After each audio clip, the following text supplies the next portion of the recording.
Hello, everyone, and welcome to episode 39 of ThROH The Years, the podcast that reviews Ring of Honor show by show from the beginning.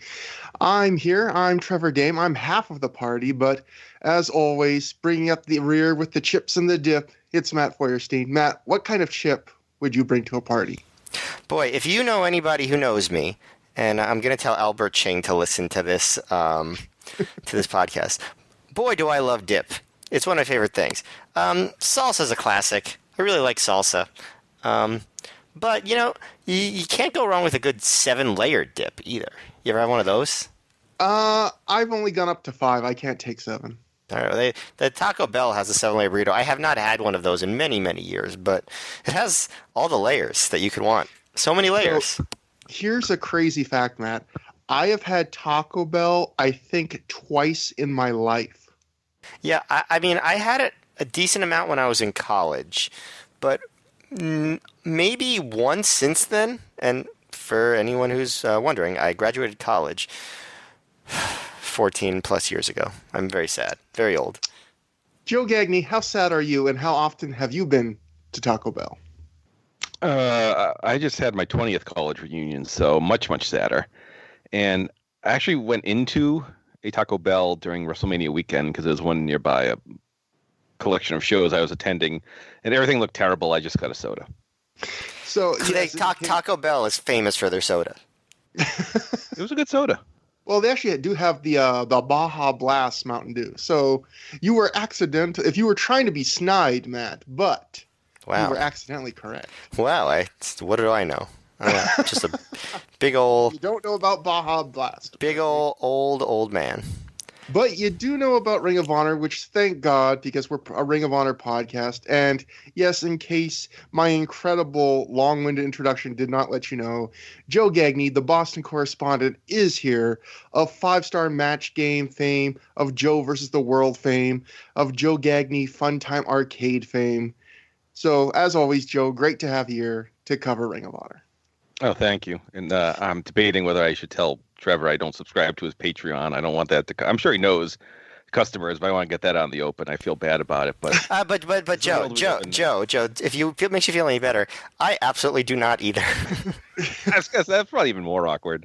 Yeah, actually, I guess I should. I was debating if I was even going to plug it on this, but this is usually where we plug Pro Wrestling Only, the podcast network we are part of, which is a great free thing full of great hours and like literally probably in the thousands of hours of entertainment on the feed now, all for free. If you want to pay $5 a month for something that isn't entertaining, that's where my Patreon comes in, because within between the last episode of this podcast and this one, I have started a Patreon doing something I did years ago that had a weird cult following, which is I read some of the most angry, kind of deceitful, crazy TNA message boards, and I comment. I clip the best or worst, depending on what you think, things they say, and I try to comment on them in humorous and hopefully insightful ways. Some people like it. Most of the people closest to me go, "What the fuck are you doing with your life and your time?" But if you want to do that, I put up something every day. I've done it for over a month now at patreon.com/Mecca, and Mecca is spelled MECCA, so that twice in a row. No spaces. That is $5 a month, gets you everything, plus everything I've done in the past. It's Mecca, so if you are a devout Muslim, you're going to love it. You have to go there twice. Mm-hmm. Yeah. But, again, do not... I want to make clear, no one else here has any affiliation with this dumb thing. If you don't like something I do, it's all on me. Most people tried to talk me out of this dumb thing. It doesn't affect ThROH The Years. It will always be my baby. I will never charge for my baby.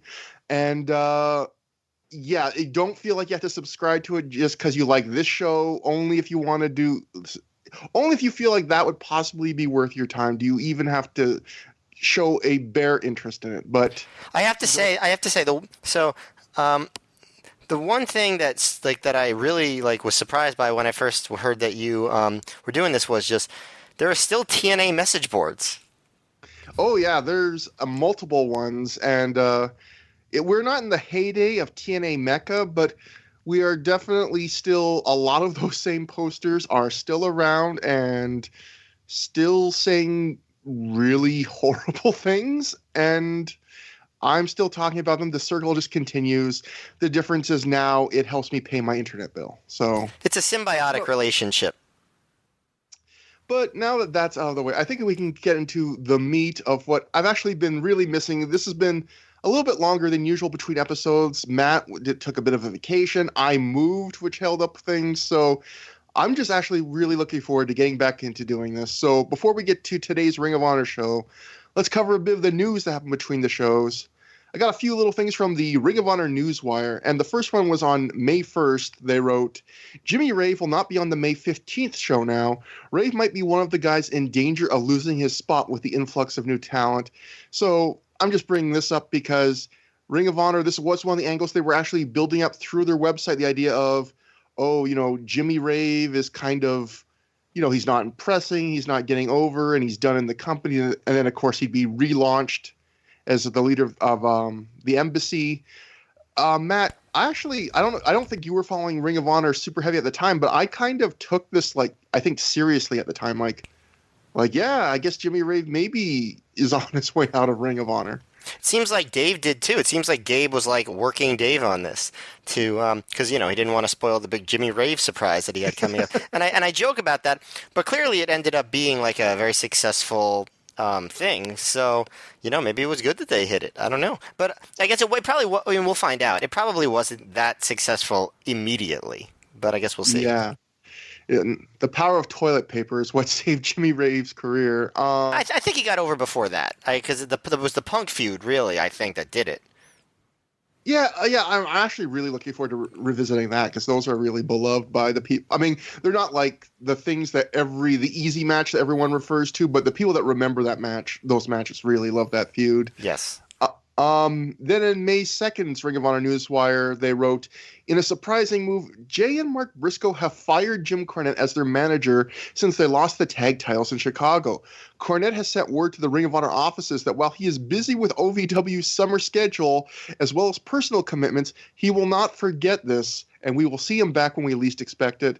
I thought this was interesting just in the sense where, watching the last couple shows, Matt, we've seen Ring of Honor been pretty definitive on Christopher Daniels, he's done in Ring of Honor for good, where it feels like with Jim Cornette, it seems, judging from this, they kind of already had an idea that he has to leave right now because the heat, WWE kind of discouraged him from showing up, but you get the feeling, the fact they're already setting up his return, that they knew that if everything just cools down in a few months, he'll be right back. And he was. Yeah, and also the idea that he'll return when you least expect it.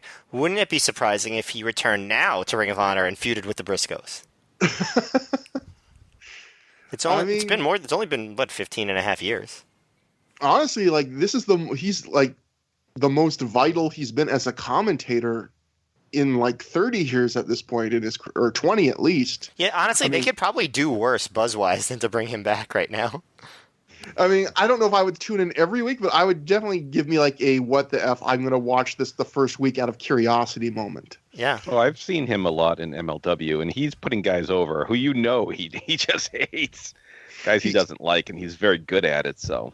He's like the reverse Jim Ross now, where he's surprising you by how going with the flow he is when he does commentary, where Jim Ross is every single pet peeve JR has nowadays, because he is telling you as he is watching it on the show he is paid to commentate on. So I just would have said he was good. That makes him the reverse Jim Ross. Oh, controversial statement nowadays. Is it? A little less. I think I would say a little less controversial every day, as time passes. Mm-hmm. The May 6th, the Ring of Honor Newswire had them talk about Ricky Steamboat has emerged as a leader in Ring of Honor's locker room as he frequently gives advice to the younger wrestlers. Steamboat has told Ring of Honor officials that John Walters is someone that really impresses him, especially Walters' arm drags. I definitely believe, because I've heard wrestlers say that Ricky Steamboat helped them a lot. In fact, during the Punk Joe trilogy later this year, we will have actual quotes from them about specific ideas they took from him for those matches. But I wonder if he really singled out John Walters, or they just wanted to give John Walters some rub here. Because, I mean, John Walters is okay. He has some okay arm drags. I don't know if that's the thing that really would stand out to me if I was watching a Ring of Honor show. Nope, it wouldn't. I can vouch for this. His arm drags are not memorable arm drags. And then finally, we have from a little further ahead in time, Mark Nolte. This is a little bit of Ring of Honor history. Mark Nolte's very first Ring of Honor show as announcer was this show. The newswires at the time described it as he would make his Ring of Honor announcer debut on the 515 and 522 home releases. Nolte brings a wealth of technical and historical wrestling knowledge to the broadcast booth. I thought at this point I'd get your guys' opinion. I got some things to say about Mark as the show goes on, but I would note there's some pretty divergent opinions online looking back at his work here. Bruce Mitchell really liked Mark Nolte's work. He thought it made the commentary better. Here's what Wade Keller said from the very same show, which was this one. Mark Nolte was a bit dry on commentary. He seemed to be positioned as an expert, but he didn't bring anything to commentary that stood out. Ring of Honor has discerning fans, and they don't want to be talked to by someone who takes themselves as seriously as Nolte seemed to. He didn't feel as hip as Ring of Honor is. He wasn't bad, and he sounded more professional than Doug Gentry used to on color, but the commentary was less irreverent and fun than usual. It felt too formal and stodgy. Lovey's enthusiasm helps most of the time, and in this case, he was wise not to declare any match of the year candidates. So, do you guys have, going back and listening to this, keep in mind, this was Mark's very first Ring of Honor show commentating, so I think he deserves some leeway just for that, but what did you think? Do you guys have any impressions of Mark's commentary looking back on it? I'll just say, I think they're both kind of right in a way that, I think that I've heard a lot of terrible independent commentary, and this was a lot better than a lot of that. I mean, he had some flubs, I thought it was a big upgrade over Doug. I thought, it was fine. Like, he had some fun banter with Gabe Chris Lovey at times. But no, this was not like out of this world superlative commentary. But it was, it was perfectly acceptable in my opinion. Yeah, my opinion on Nolte based on hearing this was pretty much the same as it's always been, like, even from memory. I definitely agree with Wade that he is not hip. Does not sound hip. But I also don't think that ROH commentary ever was hip. There's probably commentary out there that's hip, maybe like Excalibur during PWG to an extent. There's some hipness there, some other stuff. Like, ROH commentary was always super nerdy. And, back in the early days, it was super annoying. And this wasn't either of that. He did seem to take himself seriously. But and I do think, like, his voice maybe didn't match the tone of the product. Like, kind of like there was almost like an elder statesman-esque quality to him. I don't know how old he was when these shows were being recorded, but I didn't mind that much. I think he did add a little bit of professionalism and knowledge to things. I think he was valuable for a short time for them, and that's all they had him for, so worked out, I guess. I'm just trying to look up Mark's age now. Mark, tragically, he passed away from lung cancer 3 years ago in 2016. And I'm looking here.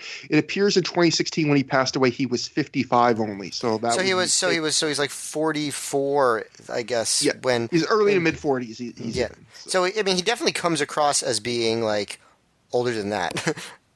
In the commentary, he sounds like kind of like just like he's been through the wars. But I guess you could be like that when you're in your 40s. I don't know. I guess as I get older, like into my late 30s, I just see 40 as much younger than I used to see it. You know what I mean?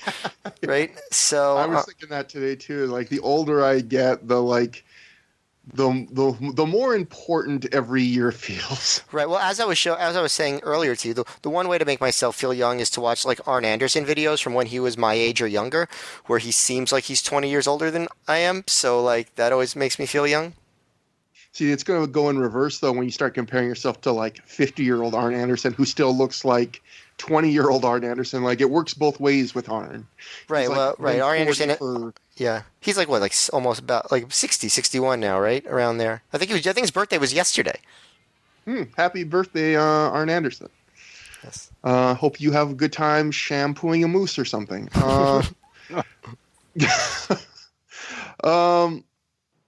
let me just go to my notes. So, yeah, my opinion on Mark, I have some things to say during the show, but we've heard far worse on commentary. He definitely is a throwback announcer in his style. He's trying to focus on certain kind of old school things, and I do feel like he feels maybe slightly out of touch with the scene in some ways, and I feel like that's really important. Well, he had to be told by Gabe during the show that ROH doesn't have countouts. Yeah, multiple times, and so stuff like that. I do want my announcer to feel like they're as big a fan of the scene they're in as I am, and that they're as knowledgeable, if not more knowledgeable than me about it. And you didn't get that feeling about Mark. I think just the nuts and bolts of what he was saying for the most part was perfectly good, solid stuff. In terms of being cool, I do feel like, yeah, his image didn't quite fit Ring of Honor. I agree.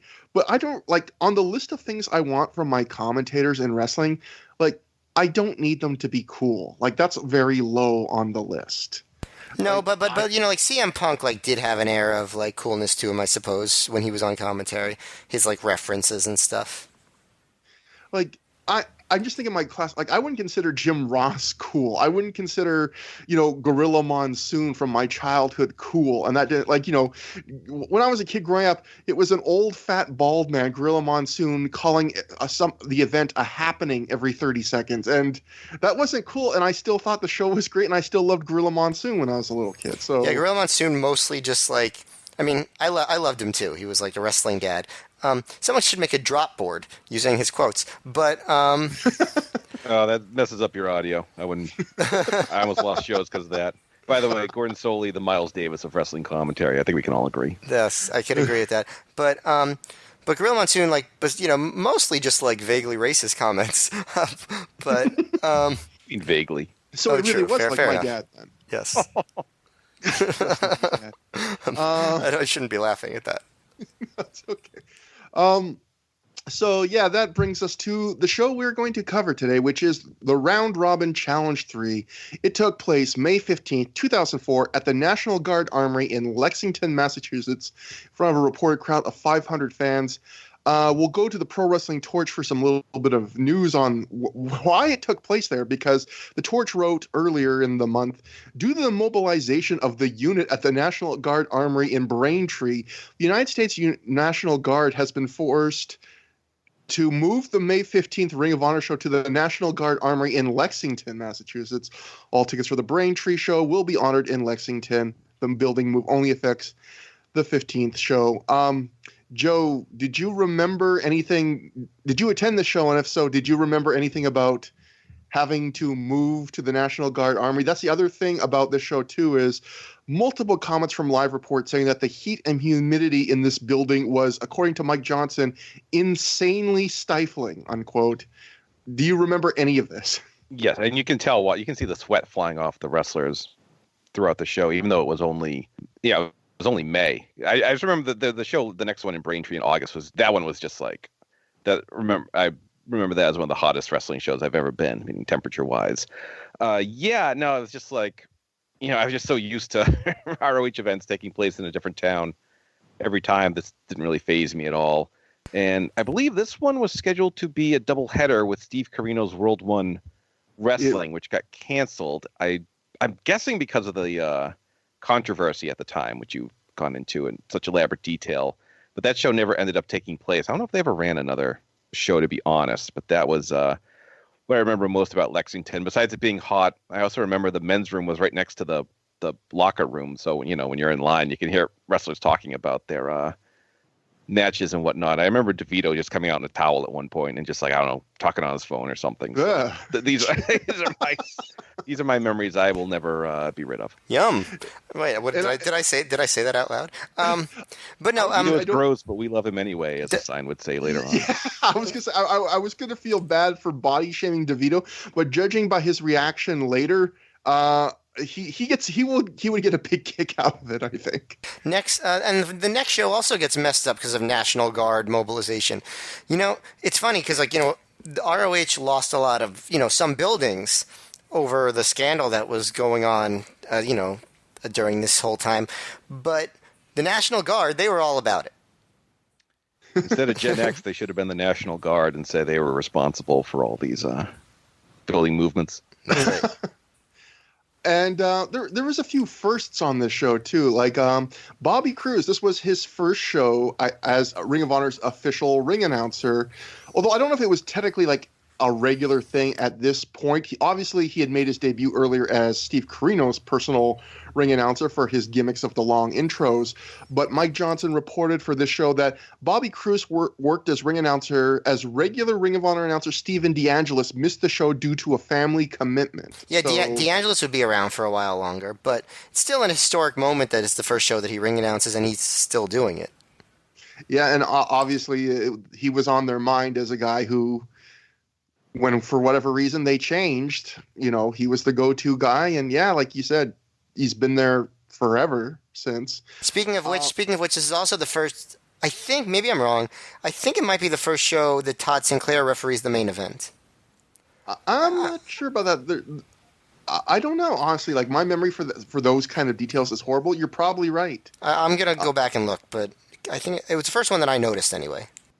And like Joe said, this was originally supposed to be a doubleheader show with World 1, but all Dave says in The Observer is the World 1 show was canceled earlier in the week by promoter Steve Corino.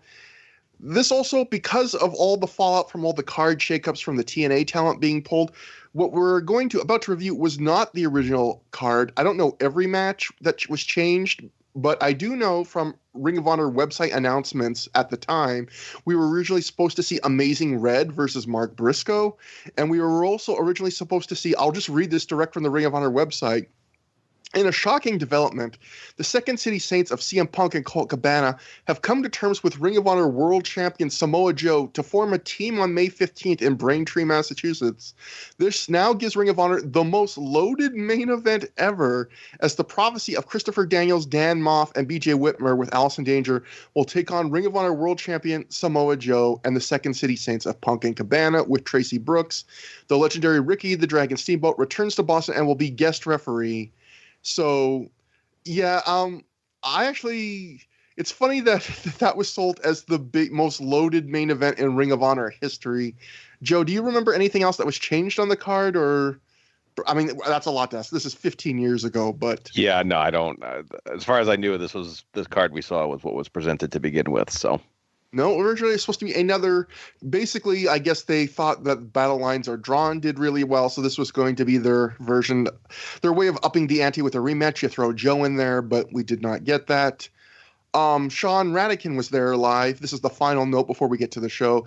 Sean Radican from The Torch wrote, "Several people had to stand because there were no bleachers and the available folding chairs that surrounded the ring were filled. The building had to be at least 100 degrees inside, but that didn't deter from the energy level present in the building. Shortly before the show began, the crowd began banging on the metal barriers that surround the ring in anticipation of the first match. I've been to a countless number of events presented by WWE and WCW, but the passion of Ring of Honor fans far surpasses anything I've ever experienced at a live event." I just like that this was the novelty back when fans pounding on the metal ring barriers was still something like worthy of a note and impressive, like when it just became very quickly commonplace. Well, yeah, also that makes it sound like this was Radican's first ever ROH show, and that would probably leave an impression on you if you didn't know it was something that was done, you know what I mean? I'm not sure if this is his first, but definitely still probably one of his earlier live event attendances. And that brings us to what we actually saw on the DVD. We open with Allison Danger, Dan Moff, and BJ Whitmer backstage. Allison says it's with a heavy heart that she has to say that Christopher Daniels may never wrestle again in Ring of Honor. She says that the prophecy remains in contact with him, though, and he continues to guide them. Danger says their goals tonight are to win the Ring of Honor tag team titles and destroy the Second City Saints. Moff then does his usual scream/whisper style promo. He says one of the Saints won't be walking home tonight, so I think that's pretty nice of him because then he's leaving one of them to walk home. So it's nice he's only going halfway there. Just kind of a standard Second City Saints prophecy promo. I don't think I have anything else to say about it. Do you guys? Nope. Yeah. Sure don't. Elsewhere before the show, Sugar Sean Price is back with a plainclothes wearing Prince Nana. Nana walks to the ring as the Ring Crew Express and the Outcast Killers are setting it up. Nana tells the Outcast Killers that they can leave the ring crew because they have Nana's support now. He says they'll even go to Japan under him. The Killers are very happy to take this offer, and they go to leave with him when Loke and DeVito interrupt them to ask, you guessed it, did they crap in the Carnage Crew's bags? Nana does not want the Killers being interrogated. And then there's this funny little moment where DeVito tells Nana he suspects that the Killers crapped in their bags. And Oman Tortuga says in the background just quietly, what, we look dirty? Like he's personally offended by this. Loke challenges them to a 3-on-2 handicap match tonight. And Nana says even better, he'll throw in a mystery partner. So then the crew immediately recruits the nearby Dunn and Marcos to be their partners, and we have an impromptu 8-on-8. I mean, a 4-on-4. Whoa! It did not get even bigger. We get a 4-on-4 8-man tag for later tonight. Now there was. I mean, this segment honestly, it wasn't bad. Like, it was kind of entertaining. Kind of silly, but it's funny to me that they're like, okay, so how do we kick off this DVD? What's the first big angle of the night? And like, this is what they go to. It's like, let's get the Outcast Killers and the Ring Crew Express and Prince Nana, who's really barely had any screen time over the past year, in there. It just seems like a funny way to get the ball rolling on this show. But I'll just say I am delighted that people just say crapping in bags. Like, it's, it's not strange at all. Like, it's anything you see at a wrestling show, like stealing a title belt or outside interference. Like, everyone, the Carnage Crew, the commentator is just talking about crapping in bags. The only one who was incredulous about it was CM Punk. He was on commentary in the last show. He was just like, what are you even talking about? Well, we'll get to it later, but Mark Nolte is not amused with the crapping in the bag line, the vulgarity of it. But Matt, what you were saying before, one thing I really like, even though this is an example of how Ring of Honor took it to a pretty dedicated level, but I actually really missed this in wrestling, is that Gabe would go out of his way to explain like why matches were happening. Like, they couldn't just have an impromptu 8-man tag, just have an impromptu 8-man tag. Like, they had to show you the entire little backstage angle they created to justify it. Well, they also had to show the formation of the embassy, which is like, this is the big moment, right? Xavier's gone, so like now this is the big moment that the Outcast Killers join the embassy. Like, later in the show on commentary, Gabe actually like goes out of his way to explain why Josh Daniels is wrestling 2 matches on this show. So it's just little stuff like that where I feel so many wrestling promotions now do not go that extra, not even a mile, that extra 5 feet to just be like, this is why this is happening. It's just, oh, here's wrestling. We're a wrestling company. Here's the matches. They're random. You don't care. And I think that's a good slogan though for any wrestling company. Here's wrestling. Yep. We're a wrestling company. I think that'd be like if Orange Cassidy broke out as a promoter. That would be like, just here's the matches, whatever, you don't care. That would just be like the official slogan. Yes, but I like the verbiage. Here's wrestling. We're a wrestling company. I'm trying to think which promotion would best fit that nowadays. Might honestly be Ring of Honor. You'd have to add, like, here's wrestling, you don't care, we don't care. Yeah. Anyway, we cut to another little quick backstage spot where we join Colt Cabana mid-delivery as he is making a public service announcement about curing gingivitis. He then finishes and CM Punk comes in.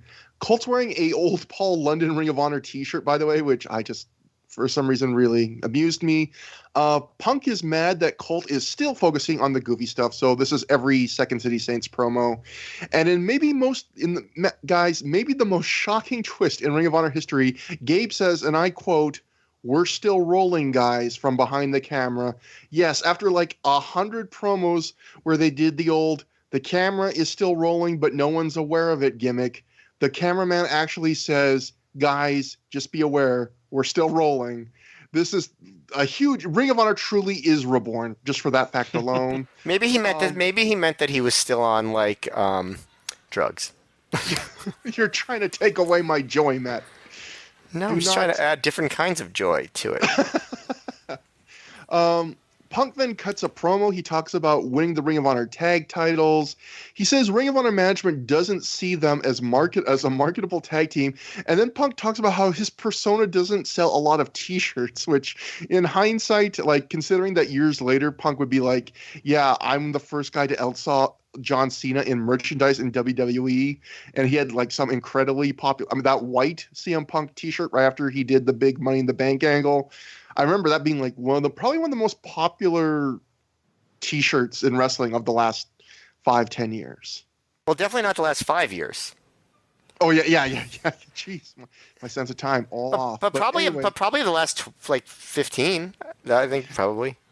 Definitely like the individual. I mean, I know guys like the Bucks have a lot of shirts, but in terms of just like a specific shirt I keep seeing, it's not close to Austin 316 or NWO shirts, but it's the one I've seen the most since then, probably, I'd say. I also like that this segment implied that like ROH was doing PSAs about gingivitis, and they asked Colt Cabana to do one. What does that say? Like, just brush your teeth. Shouldn't they should have saved this then for years later when like Necro Butcher or someone is there just like, look at me, this is what happened when I didn't brush, and then just well, maybe it's a PSA. Maybe it's a PSA about like being nice to people who have gingivitis, because that's not always an easy task, you know. But it's the silent shame. Yeah, it's right. They have to suffer in silence. It's silent because they can't open their mouths, because then everyone would see they had gingivitis. So. Sad. Continuing this promo, Punk is not happy that Ring of Honor is bringing Ricky Steamboat back as the troubleshooting ref. He says Ricky should have stayed in the museum where he belongs. He says it's not fair for Steamboat to ref their matches when he hates them, but he says tonight there will be no troubleshooting referee. He says they're going 2-0 tonight. So standard, solid Punk promo here. And after that takes us to the opening match, because yes, tonight is the third ever round robin challenge, and I believe the final round robin challenge, at least under Gabe Sapolsky. Maybe, for all I know, Ring of Honor had like a random one on a small show in like 2015, but in my mind, this is the third and final round robin challenge. This time, for the first time ever, it was a title on the line in the matches. It was the tag titles. And so match 1 in the round robin challenge opened the show. The Prophecy of BJ Whitmer and Dan Moff, with Allison Danger, defeated the Second City Saints of CM Punk and Colt Cabana via pinfall in 6 minutes, 51 seconds, when Whitmer pinned Cabana after the wrist clutch exploder. This was the Prophecy winning the tag titles, and we'd see 2 more tag title changes tonight. Matt, what did you think about this match? Not too long, but as a way to kick off the show. Yeah, I thought it was a good way to kick off the show. It was a hot start. Punk basically like hits Whitmer with a Shining Wizard, while he still has his jacket on. So that's, I think, you could say it's a hot start. And like the Moff's, dominating Punk in the ring, Cabana and Whitmer brawling on the outside. I noticed like over time, I don't know which show it is, but there's an issue where Nolte mispronounces Cabana's name. He calls him Cabana, and Punk makes fun of him for it later. But on this show, to start, he's pronouncing Cabana's name correctly. So I wonder what led to that change. I wonder, like, somebody must have told him, like, it's Cabana, and they messed them all up. Got Punk mad at him. I don't know what's going on. But, this was like a wild brawl through the crowd. Whitmer's belly-to-bellying Punk into the crowd. At one point, Nolte says that Whitmer might be as hot as any wrestler in the promotion right now, which I can't imagine what that's based on. Because nothing has happened to suggest that at any of the shows that we've watched. Am I right about that? I mean, if you want to talk about win-loss record, I was going to note, looking back at the results for the double shot we covered in the last 2 shows, the Reborn Stage 1 and Stage 2, almost everyone went 50-50 on that weekend, and the 2 guys that didn't, I think, were BJ Whitmer and Samoa Joe. So I guess in that sense, to get true, but in terms of like the actual vibe of things, yeah, he's just BJ Whitmer. Yeah, exactly. He's just BJ Whitmer. It's funny because this is like a tornado match, basically. There's no tags. Like, it never settles down. And Gabe's like, don't worry, the other round-robin challenge matches will not be like this. And that kind of stuff bothers me because it's like, how do you know? Like, this wasn't supposed to be like this either, right? That's like just the sort of stuff where it's like just weird. We have, I guess this is like the most violence against women we get for the night, which I guess by ROH standards is light, right? Like, Danger attacks Punk. And while she's attacking him, Gabe says that Punk's a lucky guy, which, okay. And Punk grabs her by the hair, but then Moff spears Punk before he can, like, do any more intense attack on her. It doesn't get any more violent than that for the rest of the night, does it? Am I wrong? No, that is the only man-on-woman violence. Although, as usual, important to note, there aren't many. Allison Danger also might have been the only woman on this show. So No, but Becky Bayless was there. Oh yeah, Becky Bayless. So okay, She had other kinds of violence imparted onto her during this DVD. But so the big spot is the Saints try to run, and Nolte's like, oh, they'd rather take the count out than lose the titles, and of course we cringe because we know there's no count outs in ROH. But then Ricky Steamboat appears, and he forces them back into the ring, and they back all the way in until Moff topes both of them. Whitmer hits the wrist class exploder on Cabana to win the belts, and I thought it was sufficiently wild. It wasn't like a great match, but I think it's a smart way to have a fast-paced brawl to start the show, and Steamboat's involvement made it entertaining. I thought it was pretty good, enjoyable. Gabe claimed that Steamboat changed the momentum, but the Prophecy were, I thought, pretty dominant for the whole match. It's like they were in charge for most of it. So I don't know if it changed the momentum, but it definitely made the match more memorable. I don't know. I give the match. They were trying to leave the ring. Yeah, I give the match a thumbs up, and nothing too great, but I think a smart choice to have a match like this. Joe, what did you think? To me, like they said, it was pretty much a tornado tag match, and they, they kind of did away with the structure of a normal tag match. But to me, it wasn't quite exciting enough or long enough to make up for it. They kind of just went back and forth a bit, and they did like two, the Second City Saints walk to the back. The first time, Whitmer and Moff like got him and dragged him back, but the second time they're just like, I guess they're going away, and that brought Ricky Steamboat out, which I thought was weird.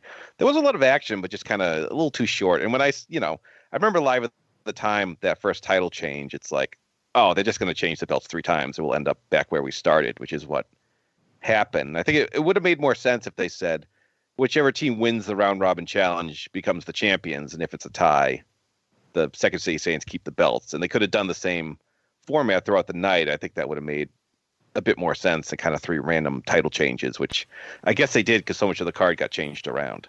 Yeah, that's a pretty smart call. That's a good point. Actually, Joe says something that I was saving for later. I'm just grabbing it now. But Dave Meltzer voiced very similar sentiments when he was going over the results in The Observer. He wrote, "The show was built around a round-robin series where the tag titles changed hands 3 times. I think it may have been better to do something where they did the round-robin and announced the team with the best record would be champs, and then, with all 3 teams winding up 1-1, say the champs retain the title at the end. 3 title changes for the same belt in one night cheapens title changes, and after the first one, you knew in the second one you'd have a second one, or the main event of the show would be meaningless." So I'm going to say I absolutely agree with the point Dave and Joe made, which is when you have a title change in the first of 3 matches, it telegraphs that there's going to be 2 more, or at least 1 more title change. But the one thing I do not agree with, I don't think it would have been a satisfying end to the show, is if you did the round robin challenge with no title changes and just said 1-1, no one gets anything. Like that's a little blah, in my opinion. I also this did have the ending that kind of had everyone going nuts, which would have made up for it in this case. Yeah, I get what Dave is saying there, but also, did this really hurt the ROH tag team titles in the long run? Did it really cheapen them? I don't know. If this was sort of thing that was being done a lot, yes, but this one night, I don't think it made any difference at all. Yeah, well, they went through that whole thing where the belts are changing hands constantly, and the Briscoes had that long run, and then you had that very memorable world title change in Chicago, and then it was just kind of back to the usual shenanigans, it felt like. It didn't mean a lot in the whole run, not really, but it just seemed silly. And it was Gabe trying to show parity, and it was him trying to set up future matches for all these teams, because we'd see in the next few months there'd be another, I believe, Saints-Briscoes match, and we'd see more Saints Prophecy matches, but I think it's also just probably, if I had to guess, this show, it lost some Impact talent, and this wasn't the original plan, and he's probably just thinking, what can I give these people to make them feel like they've got a good show? And a common wrestling trope for decades is, if you have to change the card, change the title on the show then, so the fans feel like they got something. Now, do I think many fans that night probably were like, wow, we saw the titles change 3 times and they ended up on the exact same peel the show night started with. I don't know if that really justifies your ticket price if you didn't already like the show, but I think it is kind of just classic wrestling booking to be like, if we change things, this is a way we can kind of say, see, you didn't get what you originally bought the show for, but you got something, history was made, quote unquote. So they did use it for character development a little bit though, because it's sort of by the end of the show, the fact that the Prophecy won those belts was Moff's justification for being like, I can't stand BJ Whitmer, but we did something good together, so I'm going to stick it through for the Prophecy. Like, they did try to at least advance a character with the title change. That's actually a great point, too, because if you think about it, with Daniels gone, they needed a reason for Moff and Whitmer to stay together, because the whole idea was Daniels was this charismatic leader that kept these two guys that hated each other on the same page. Well, if Daniels is gone, what reason do they have to be together? And so actually, that, like you said, the timing of this is perfect, because then it's like, oh, we realize we might hate each other, but we just won our first Ring of Honor title ever together. So we now have a reason. We've proven that we actually can be very successful if we kind of put our heads together on this. So, yeah, again, another example of like the attention to detail that when Ring of Honor's at its best, it really did make sure that little things like that a lot of companies would just gloss over and go, oh, you'll come up as at home with a reason in your head. Ring of Honor would go like, no, we'll give you a reason why this should still be happening. Right. But as for the match, I agree. It was with you, Matt. I think I'm more on the Matt side than the Joe side in terms of just I enjoyed this a fair bit. It wasn't too long. It wasn't that long, but I think it's just a quick way to get the crowd engaged. I thought Punk took a big belly-to-belly bump into the crowd. Mark Nolte's commentary, like you already mentioned, he didn't know that there were no counts in Ring of Honor. He called the Second City Saints the Second City Angels and had to be corrected by Gabe. There was also a moment where Dan Moff is going for the cannonball, and Nolte says, if he hits this, it could be all over. And I don't think a single Ring of Honor match has ever ended with a cannonball. It just a bunch of little things where, again, it wasn't painful to listen to Mark, but clearly just from match one, you can tell he doesn't know a ton about the way Ring of Honor is. Like early in the middle of this match that went like 7 minutes, he's saying something like, these two teams have suffered offense that often ends matches. And it was like, no, they really haven't. But he's trying to put things over without really knowing what the world of Ring of Honor is. But quick brawl, and I do appreciate that they're trying to make these Prophecy Second City Saints matches brawls, because they should hate each other according to the storyline. They're not just doing the thing some wrestling companies do where they're having this supposedly hate-filled feud, and then they do like a lock-up to start a match. So after the match, Ricky Steamboat raises the Prophecy's hands, including BJ Whitmer's. I wrote my notes, Ricky, BJ tried to murder a woman a few months ago. Like, come on, man. Don't be that forgiving. It did kind of steal the Prophecy's thunder a little bit because the crowd was chanting for Ricky Steamboat and not them. But who even knows at this point if the Prophecy is supposed to be faces or heels? I guess they're supposed to be faces because Steamboat's raising their hands, but this stuff is always so confusing. The Prophecy then head to the back, and Ricky poses for the crowd when Punk attacks him from behind. Steamboat fires back with chops until Colt comes in. They make it a 2-on-1 beatdown. Gabe says this is disgusting, and we have to get out of here. And so we cut mid-beatdown to the Prophecy backstage celebrating. Dan Moff sells being in tears. I don't know if he was getting real tears out or not, but he was certainly trying to. He says it's been 2 years of hard work for him, but he finally has a title. He says they did it for Chris. And then we cut back to in the ring where Steamboat is laying on a very saggy table. Punk is going to come off the top and hit a flying leg drop on him, but the table breaks before Punk even lands on him. The leg drop lands anyway. Gabe tries to sell it as being even worse for Steamboat's back because it was, quote, at an unnatural position, unquote. So Gabe really trying to do his best here. And then Gabe says the Saints might have just retired Ricky Steamboat again. They cut away from that super quickly. I'm wondering like what happened after, because they were just like, I never see them cut that quickly after a big angle like that. Well, I can tell you why they cut during it, because from a live report from Mike Johnson, he wrote, Punk and Cabana attacked Steamboat in the ring after the match. They brought a table in, and it broke when they tossed it in, and they placed it in the corner, running him into it twice. They didn't get the reaction or visual they wanted, so a second table was brought in. Steamboat was placed on it. Punk went for a top rope leg drop, but as he jumped, the table collapsed. He still hit the move and put Steamboat through the rest of the table. The other officials hit the ring, and Steamboat was helped out. They couldn't do anything to control the tables, but their lack of assistance hindered the angle, which Ring of Honor management knew and wasn't happy with. So I was wondering, watching this, why did they cut away mid-Steamboat angle to do the little prophecy promo? And then I realized after reading this, it's to create like a cutting point to cut out that first table spot, because on the home release, we did not see this first table going in the ring, breaking, Steamboat going into it twice in the corner, nothing like that. Got it. Joe, do you remember anything about this live, or? Yeah, I remember from my show notes that's why they had a lot of trouble with tables at this point, and that's why they kind of had that weird cutaway away from the angle to the interview in the back. If only this angle was done today, they could do the much sturdier Home Depot door that everyone now has to use because the tables that break. Matt, did you know this, that nowadays in indie wrestling, they stopped making those tables that they've used for years? So now indie shows, when they want to break a table, has to prop up a door on 2 ropes. No, I did not know that. That's a lot of shows now are using these cheap doors. Tables, they just don't make them anymore? Like they do not manufacture that type of table anymore? I mean, I don't have a ton of information, but I started seeing these tables, like everyone going through tables. I was like, I mean, not tables, but doors. I was like, why? And I saw someone on Twitter say that like they don't make that table anymore. And fascinating. They found that these doors are the next best thing, I guess, for this price point or whatever, is these flimsy doors you can buy at like renovation shops or whatever. So that's why that's happening now. But anyway, second match on the show, Alex Shelley defeated Matt Striker via pinfall in 7 minutes, 5 seconds with a rolling arm trap cradle. This is a rematch from Battle Lines Are Drawn, and this was supposed to be what they said was the first of a 3-match best-of-3 series.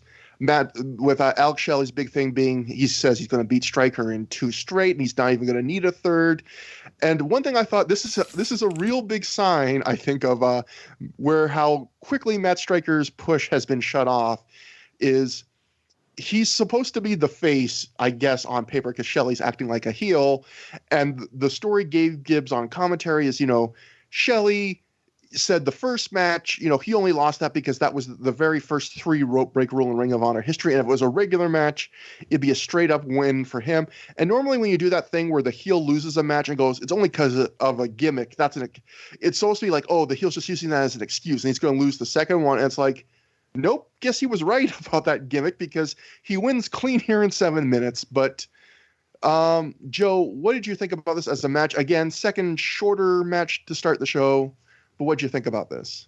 Yeah, do we know about the ending? Because it looked like, I don't know if it was botched or what. Yeah, it looked like Turner like hesitated on the final count, right? Yeah, he counted 2, tried to count 3, stopped and counted 3 anyway. It was just so strange because their first match went 15 and this one went half of that. It was as if he was waiting for a kick out that did not come and he was surprised by that. But then if you go back and look at it, it's like the wrestlers are looking at him when he holds up almost like, come on, man, like, put it down. So it was a really weird. I have no idea what the story behind that is. Yeah, to me, I remember being super pumped because I was a big fan of Alex Shelley at the time, and he was having great matches with people like Jimmy Jacobs and Chris Hero in the Midwest, and this was just like, I don't know, they just kind of wrestled for 7 minutes. They did, some cool submissions and whatnot, but this really did nothing for me. And I remember like fans chanted Sonic at Striker because of his spiky haircut. And you could tell people were kind of getting tired of Striker here. Just like, I think people knew like the Field of Honor final was a bit of a disaster, even though the cut up version on DVD was fine. And, this was not like a stellar intro for Shelley here. Although I will say 2 out of 3 falls, but only needing 2 is such a Gabe kind of trope there. It's something he'd bring back later for the Briscoe brothers in 2 out of 3 fall tag title defenses. But this is just kind of like, But things would get much better for Shelley, but this was not much of a debut for me. I thought this match was okay. It wasn't anything special. In the body of the match, it was mostly a lot of Shelley doing a bunch of his crazy, wacky submissions. It almost felt like more of a showcase for Shelley than anything else. But then, as we got closer to the end, Stryker got more offense. He did like 3 Germans. He hit his Death Valley driver. And I actually liked how they handled it, where he hit it close to the ropes, and Shelley immediately rolls out to the floor and then kind of dead weights as Stryker tries to throw him back in. And then he kicks out at the last second when he finally does get him back into the cover, which I think that's always a great way to protect a finisher, and not enough guys do it, where you can hit it and still have the guy kick out but not like ruin the integrity of the finisher. But yeah, Joe, like you said, this was a show where you really noticed that fans are starting to turn on Stryker, because I don't think he was supposed to be a heel. He got a loud "fuck you, Stryker" chant at one point, even though, again, Alex Shelley is the heel in this match. But yeah, I mean, we're on the downslope for Matt Stryker now. But this match was just nothing special. I think their first match, which went twice the length, was better. Matt, what did you think about it? Yeah, I mean, I agree with most of what you said. It was the definition of like a second match on the card, right? Like, it was like short. It was yeah, like you said, a showcase for Shelley. You could tell that Shelley was getting pushed. Besides just by winning, he like as soon as he got put in the Stryker lock, he got out of it. Like, he didn't, like, it wasn't even a question of him, like, that he was almost about to tap out. So I think that kind of shows that Shelley was about to be pushed well over Stryker's position here. They also did not really make a big deal on commentary about the fact that Shelley just beat the Field of Honor champion in 2 straight falls, right? Like, they didn't make an issue of that. Like, that was supposed to be a big deal, and like, they've already buried their own tournament so badly. Shelley mentions it on his promo later, but they don't actually mention it on commentary, which I thought was interesting. I think they should have made a bigger deal about that, just because since they're pushing Shelley anyway. But yeah, the match was not bad, but it was just like there. And the announcer spent a lot of the time talking about the Punk Steamboat angle, talking about how Steamboat's going to the hospital, how horrible and sad it was. So that also detracted from the match a little bit. And after the match, Shelley acts like he does a really good job acting like a poor winner, not a poor loser, but a poor winner. He still sells his head from all this damage Stryker did to it, but he like gets on his knees and he asks for a handshake from Stryker, and he eventually gets it, and then he holds up 2 fingers to symbolize he's going to beat him in 2 straight. So Shelley getting to show more of his charisma now, which is good because he's in line for a push where he's going to be a pretty big focal point coming up at the very next show. Next up, Gary Michael Capetta is backstage with the Briscoes. The Briscoes say they'll take the tag titles back, and then Jay has a message for Jim Cornette. Jay says Cornette told them he'd be in Chicago, but he wasn't, and that the Briscoes have learned everything Cornette has to teach, so now he's just taking their money. Jay says Cornette is fired. He says, we've beaten everyone Ring of Honor has put in front of us. And the 2 examples he gives are the Backseat Boys and then Joe and his 100 partners. I just wrote a storied division. Like, when you think about like the Briscoes tag title run, like it really was basically the Backseat Boys and Samoa Joe and a bunch of random partners, which, I mean, Joe's a great wrestler. His partners were great wrestlers, but like, to say like we've beaten everybody, that calls attention to the fact when you actually think about it, like, you didn't actually beat many dedicated tag teams here. You beat the SAT on a pre-show that didn't make the regular DVD. No, this is the first time it feels like ROH actually has a tag team division or anything close to one. It's funny though, because firing Jim Cornette would get a big pop from indie wrestling fans in 2019, much bigger than it would have in 2004. Match 3, this is the Carnage crew of DeVito and Loc with the Ring Crew Express down in Marcos, defeated the embassy of Diablo Santiago, Oman Tortuga, Prince Nana, and the surprise 4th new member of the embassy, Josh Daniels, in 7:59 when Loc pinned Tortuga after he and DeVito hit him with a combination slingshot into a clothesline. So watching this match, it's funny. like I've started in my head giving matches star ratings a bit more often. I always have a hard time, but when I was watching this match, by the end, I was like, that was a 2.5 or 2 3/4 star match, and I'm pretty happy with it. And I thought there's a lot of matches I would probably give that rating to and not be happy with them. And I think the difference is there's a lot of matches I would give a rating like that to, and they would be matches where they're trying to wrestle a 4-star style match with big moments, and then there's a lot of flaws happen, and it kind of becomes this okay but flawed thing where they were aiming for 4 and got to 2.5. I feel like this match, it was exactly what they were aiming to be. Like, you watch this, they're not trying to steal the show. They're not trying to make a star in one night with this match. They're just trying to give all 8 guys something to do and be entertaining enough. And I don't think they're aiming for anything better than this match was, and they completely hit the mark. Like, a little bit of the execution is sloppy, but there's no outright botches. And I think for a match that's only 8 minutes long with 8 people in it, everyone gets at least like one moment to shine, like one memorable spot, which I thought was impressive, especially because this match doesn't really break down to the final 2 minutes. It sticks to the tag rules pretty traditionally before then. So I thought this was just an enjoyable 8-man tag, especially considering, some of the people involved. Like, we haven't seen a ton from the Outcast Killers. We haven't, seen a ton of long stuff from Prince Nana. So nothing special, but I'm happy with what we got based on with what was on paper. Matt, do you agree or disagree? Yeah, I agree. But there were some funny things. I thought it was funny that all of a sudden, not only were Carnage Crew teaming with the Ring Crew Express, but they were real chummy with them at the beginning. They were all giving high fives, jumping high fives. They were just we're all one big family here, which was surprising to me. Wow, they are really baby faces now. There were also just the fact that it was an 8-man tag and they didn't cut away from the handshakes. It was just wow, this is so many handshakes. Because every guy had to shake the hand of every other guy. And this is when you really notice that this show was 2 hours and 50 minutes long. Yeah. Because whenever a show comes in that far under the runtime, you're going to see every second yes. of post-match and pre-match. Which made the cutting away from the Steamboat angle all the more noticeable. But yeah, lots of handshakes. This is also what you were referencing earlier, where Lovey was talking about crapping in bags, and Mark Nolte was apologizing to the FCC. And I'm does the FCC's jurisdiction include DVDs? I think it never did. They are not the public airwaves. I don't know what the equivalent is in Canada, but that is not how the FCC works.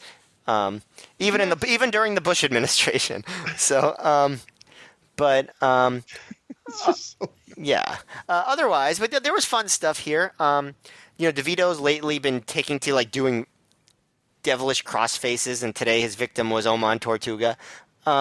They also, funny spot was the Ring Crew Express made Diablo Santiago do a double air guitar. It was a forced air guitar, which, I mean, how could you not like that, right? Yeah. Yeah, I actually thought Nana's whole running wild on Dunn, where he was just slamming him into the place, doing the big butt in the corner. Nana looked really good for that 45 seconds of offense he had. Gabe was really talking about Steamboat a lot though, and he actually completely missed the fact that Tortuga spit in Marcos's face. But Nolte did not miss that. After things break down with big moves, they do the stage dives, and then the Carnage Crew won by doing. Had they done this move before? It was a slingshot by Loke into a lariat by DeVito, and that's how the Carnage Crew pinned Tortuga. This is the first time I noticed it, and I noticed that a lot of guys on the show were doing kind of some new offense, which I thought was pretty cool. I don't know, I noticed it a few times on the show, and this was one of them. Because normally they're two finishers. Well, their finisher is the spike pile driver. And I might have seen them do the spot before, but they never finished a match with it. And it's interesting because they even pulled out the Carnage Plex earlier, and they decided not to finish with that. And I'm not sure how I feel. It's a cool spot, but I don't know how I feel about that as the finish. It was weird because they did it right near the ropes, and so Tortuga has his arms pinned against his body like he's in a coffin, because even though he has to act like he's knocked out, because he doesn't want to put his arms under the rope and break up the count. So it's a really awkward position for him. I felt bad for him. Now, and I didn't write much about Josh Daniels here, but not to worry, because this is an A show, because Josh Daniels is wrestling twice. Joe, what did you think about your first of 2 doses of Josh Daniels tonight? Nana's wedgie reduced this to a dud, in my opinion. No, I'm just kidding. This was totally fine 8-man tag. I really liked it a bit. I think it broke down a bit after it broke down, but I still get a kick out of the Ring Crew Express. And I kind of appreciate they didn't feel the need to pull out the second rope pile driver on the Outcast Killers. You're on the third match on the show. I think a regular old catapult clothesline will do just fine. Enjoyable match again. I'm just trying to look over my notes. We should mention, we referenced it earlier. Before the match, and this will likely be the picture for this episode of the podcast, you can see and hear Doug Gentry behind one of the cameras desperately trying to get DeVito to see a sign in the front row. And it's a sign that says, and I quote, "DeVito is gross," and then in brackets, "but that's why I love him." And then if you also notice, you see it right next to someone else's holding up what I believe is probably one of the very first "fuck TNA" signs in history. And DeVito sees the sign and he's delighted by it. He points to another ringside cameraman to go, or he points, I guess, for Doug to go turn to it. And he says, "That fan speaks the truth, but what can you do?" And it's nice that DeVito took it, hopefully in the spirit it was intended. Yes, Mark Nolte did in fact say that he got really scared that Gabe said the word crap and begged the FCC to realize that it was Gabe saying it and not him. One other thing Mark said on commentary, Mark said when the Ring Crew Express did a spot, Mark says somewhere the Rock and Roll Express are looking at the Ring Crew Express with pride. And I thought, you're kind of making it sound like the Rock and Roll Express are dead. And they're not, but that reminds me of that time that someone on Ring of Honor shows said something like Don Morocco's looking down on this or something, and we laughed because Don Morocco wasn't dead.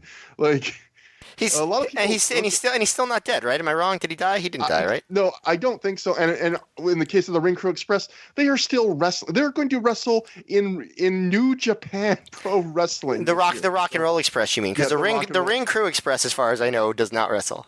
Honestly, give me some Ring Crew Express in New Japan. I will subscribe in an off month to New Japan World. I mean, the Ring Crew Express should come back to wrestle the Rock and Roll Express at this point. I think at a Joey Janela show that would go over like crazy. Like seriously, there are a lot of promoters out there. Some I think listen to the show. If you're a person that likes those gimmick, like why are you not booking that match? Like. Book that match. Well, I mean, if people can find the Ring Crew Express. You can find them. You can find anybody. Yeah. Next up, we have a non-title match. Samoa Joe defeats Ricky Reyes with Julius Smokes escorting him to the ring via pinfall in 9:43 after he hits the Island Driver. So some preamble before the match starts. Julius Smokes and Homicide escort Reyes to the ring because it is revealed, although I don't think they reveal it like on the house mic in the footage we see, but that Reyes is the guy who turned out the lights 2 shows ago when the lights went out and Samoa Joe had a fireball thrown at him by Homicide. He is officially a member of the Rottweilers. Before the match, like I said, Smokes introduces him as the newest member. At this point, Gary Michael Capetta jumps in the ring, and he says that the Ring of Honor officials won't allow Homicide near Samoa Joe. Homicide interrupts Gary at this point and lunges at him and grabs his shirt pretty aggressively. Gary flees to the outside and then tells Homicide from there, there's no way Joe's music will play until Homicide goes back to the dressing room. Homicide protests, but eventually he does go to the back. And then at this point, we hear that I believe this is the first Ring of Honor show in history where Joe's theme starts with "The Champ Is Here" by Jadakiss, which is one of like the iconic themes of this generation of wrestling in my mind. I mean, John Jones uses it now in UFC. He comes out, Homicide comes back out, he attacks him. Homicide hits Joe with a chair and beats him down, and eventually Joe ends up in the ring with Reyes, and the match is on. Matt, what'd you think about the match? And obviously, if any comments about what happened before, throw those in too. I was surprised by how much Joe gave Reyes here. Like it almost felt like Reyes looked stronger against Joe than Stryker did in like the big built-up main event on the previous show. You know, he got in a lot of offense. He got some. He kicked out of some stuff. But at the same time, Joe beat the crap out of him. He had a bunch of really hard slaps, including one that led to the finish. But I thought it was, I thought it was pretty solid, honestly. Like, it was better than I expected. It was a more competitive match. It didn't feel like a main event or anything, but it was a non-title match. And I thought that it was about as competitive. It was more competitive, honestly, than it needed to be, but in a good way. Like, the crowd doesn't necessarily buy Reyes' near falls, but, why would they, right? But I thought it was still a pretty good match. I thought Reyes looked actually very, very good here. And very motivated. Like, this was his first singles match in ROH. Actually, no, it wasn't his first singles match, right? But it was his first chance to have a good singles match in ROH, and it was good. I mean, wrestling Samoa Joe makes it easy, but Joe has had a bunch of matches over the time that have not been this good, including his match at the previous show. So I liked it. It ended with Reyes kicking out of a Joe lariat, then the big slap, then the island driver, which we haven't seen in a while, and Joe won. From that. I thought Reyes put on a good showing for a newcomer. One funny Mark Nolte moment in this one is it just made him sound like such an old man. He goes, Samoa Joe, they even had to cancel Samoa Joe's interview program.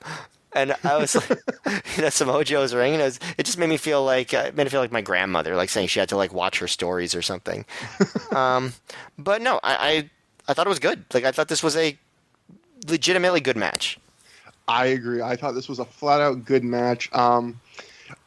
It's funny you mentioned you compared this to the Striker match we just saw on the last show, because I wrote a comparison to that match in my notes where that match I really didn't like, because I felt like the whole story of that match was Joe was walking into it injured, and yet they worked it like Joe completely dominated Striker and ate him up most of the match.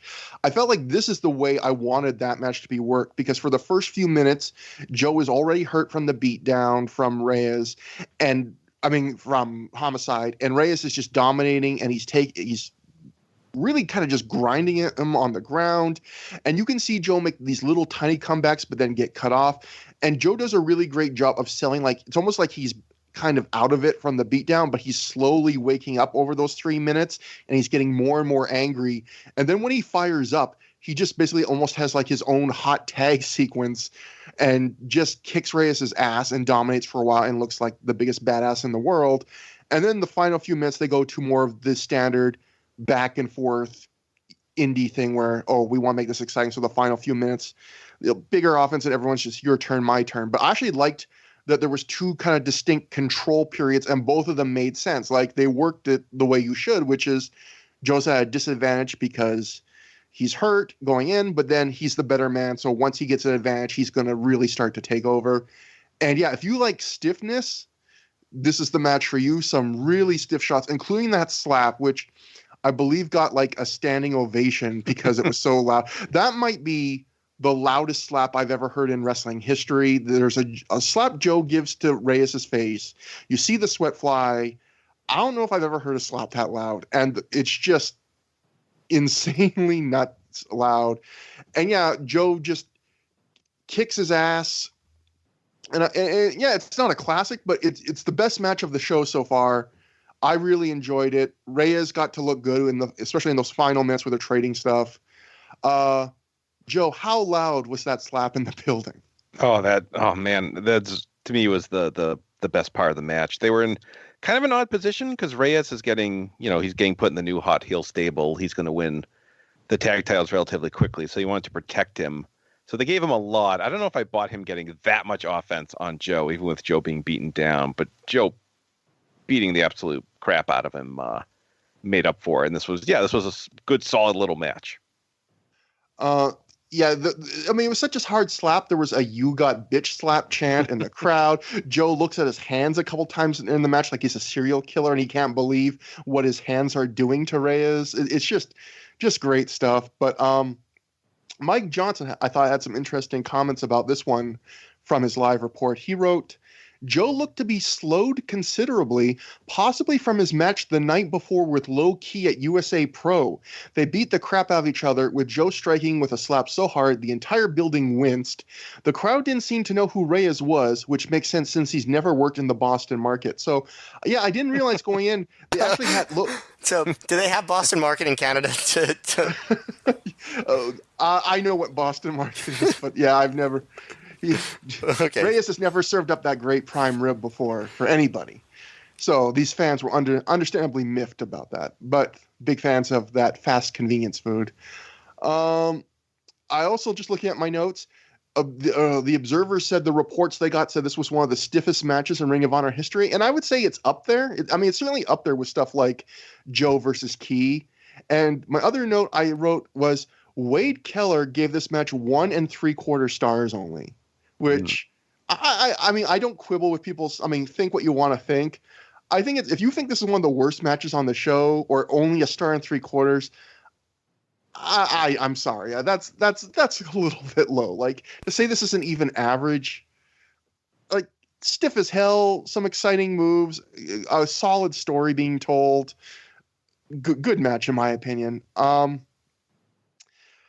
After the match, fans. Another fun note: after the match, fans threw streamers in the ring because you could tell they wanted to throw them in for Joe's title match, but because it started with a brawl, they didn't get the chance to. So once Joe wins, it's like, hooray! We're gonna throw the streamers in the ring now, which I thought was a funny little moment. Oh, I forgot one thing when Joe and Homicide were brawling. Like, a chair flew into the crowd and almost hit a fan at one point, and not surprisingly, that did not make the tape. But yeah. And I think we just had, Matt, didn't we just have on like one of the recent shows a chair from DeVito threw into the crowd and they had to like check on the fan? Like, that seems to happen a fair bit in Ring of Honor in this period. Like, yeah, it's indie wrestling. Yeah.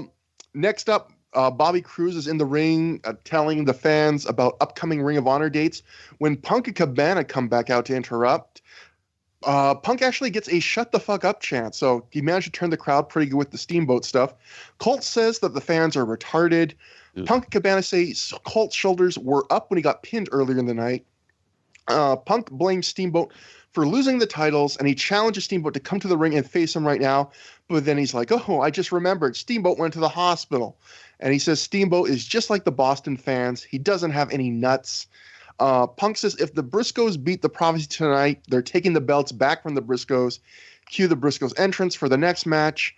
The Briscoes and the Saints have some words in the aisleway as they cross paths. And yeah, they ended up getting a mixed reaction on whole for the promo. More boos than cheers, although I think some fans would cheer Punk basically no matter what he said. But going back to what Joe said earlier, definitely telegraphing again with this promo that the Briscoes are winning the match you're about to see, because otherwise, why would Punk even throw out that tease of, hey, if the Briscoes win, we're going for the titles in the main event tonight? Because then you're setting up, well, if the Briscoes don't win, you got kind of a meaningless tag match for the main event. So that match. I just want to say that I know we compared these shows to an episode of Monday Night Raw, and that was really kind of the like, oh, you won't see this guy come back before the night's over. Like, he did everything but say Steamboat got taken to a local medical facility to just really hammer that home. I mean, this was a show where between some of the like interference and upcoming matches and stuff like that, it did feel a bit more like a more traditional quote unquote WWE, WCW kind of TV show almost.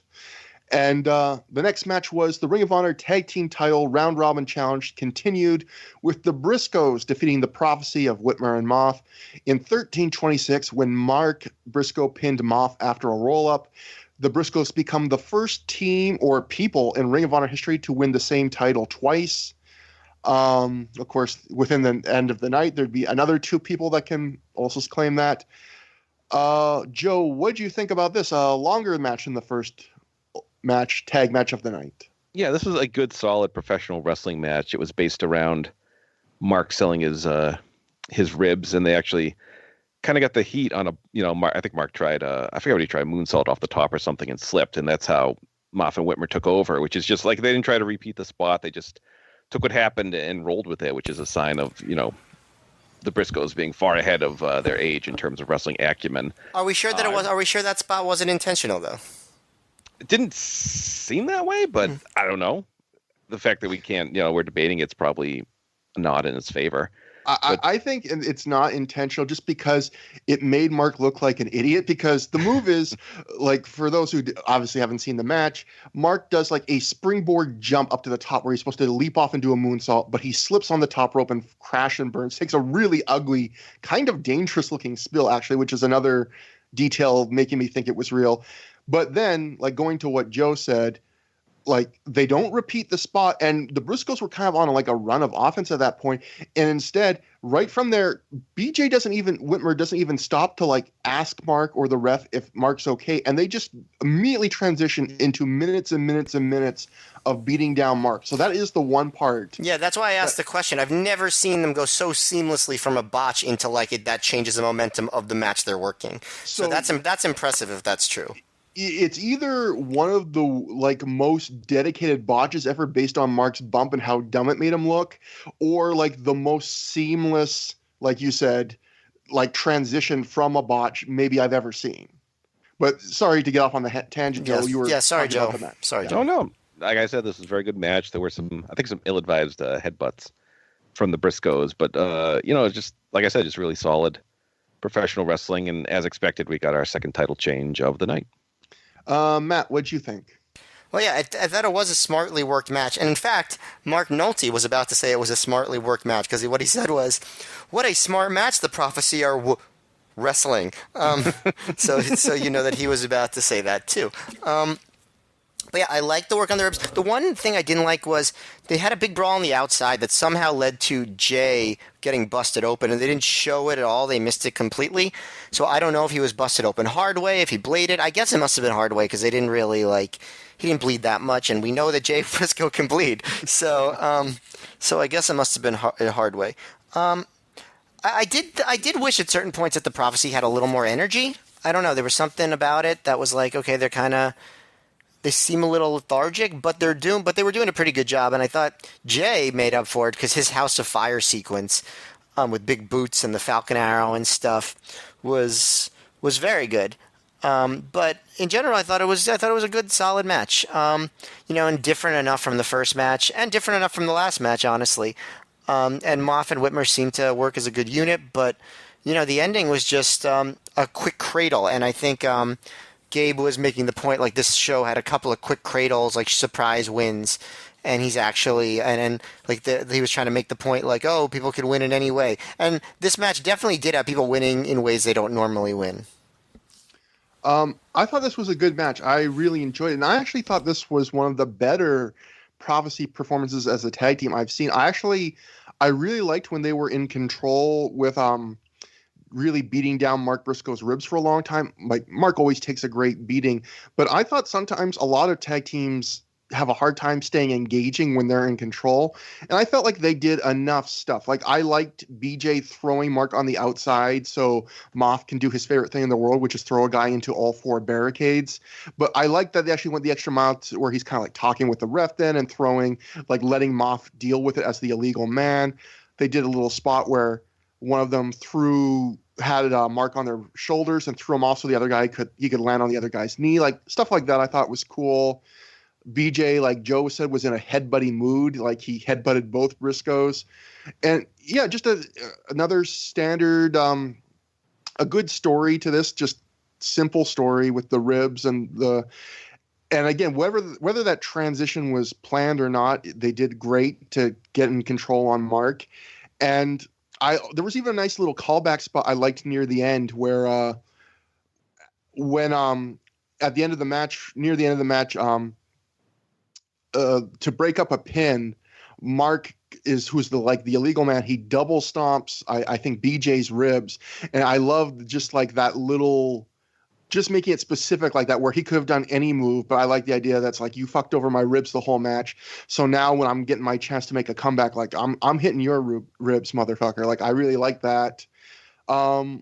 the Jay blood thing was weird because, yeah, it was a very small trickle of blood compared to the huge blade job we had seen from him earlier. And Mark Nolte did, not to pick on him on this show, but Mark Nolte did a thing I really don't like when announcers do, which is when a guy starts bleeding a little and then they act like it's a massive blood loss, even though we can all see he barely bled. Like, I think the cuts basically healed before the match is over and the blood is all been sweated away, but he's still acting like we got to think about Jay's blood loss. And it's like, I've had nosebleeds where I think I lost more blood than Jay Briscoe lost in this match. And I realize you want to sell the story of the match, but when what we're seeing before our eyes literally tells us different, like, you can't pretend he lost a bucket of blood. He really hasn't, Mark. And Mark also did something I didn't enjoy, which again is another thing I think speaks to his lack of knowledge of Ring of Honor, which is when this match starts breaking down, like I would say 95% of Ring of Honor tags or multi-man matches do, where everyone starts coming into the ring and out of the ring and no tags,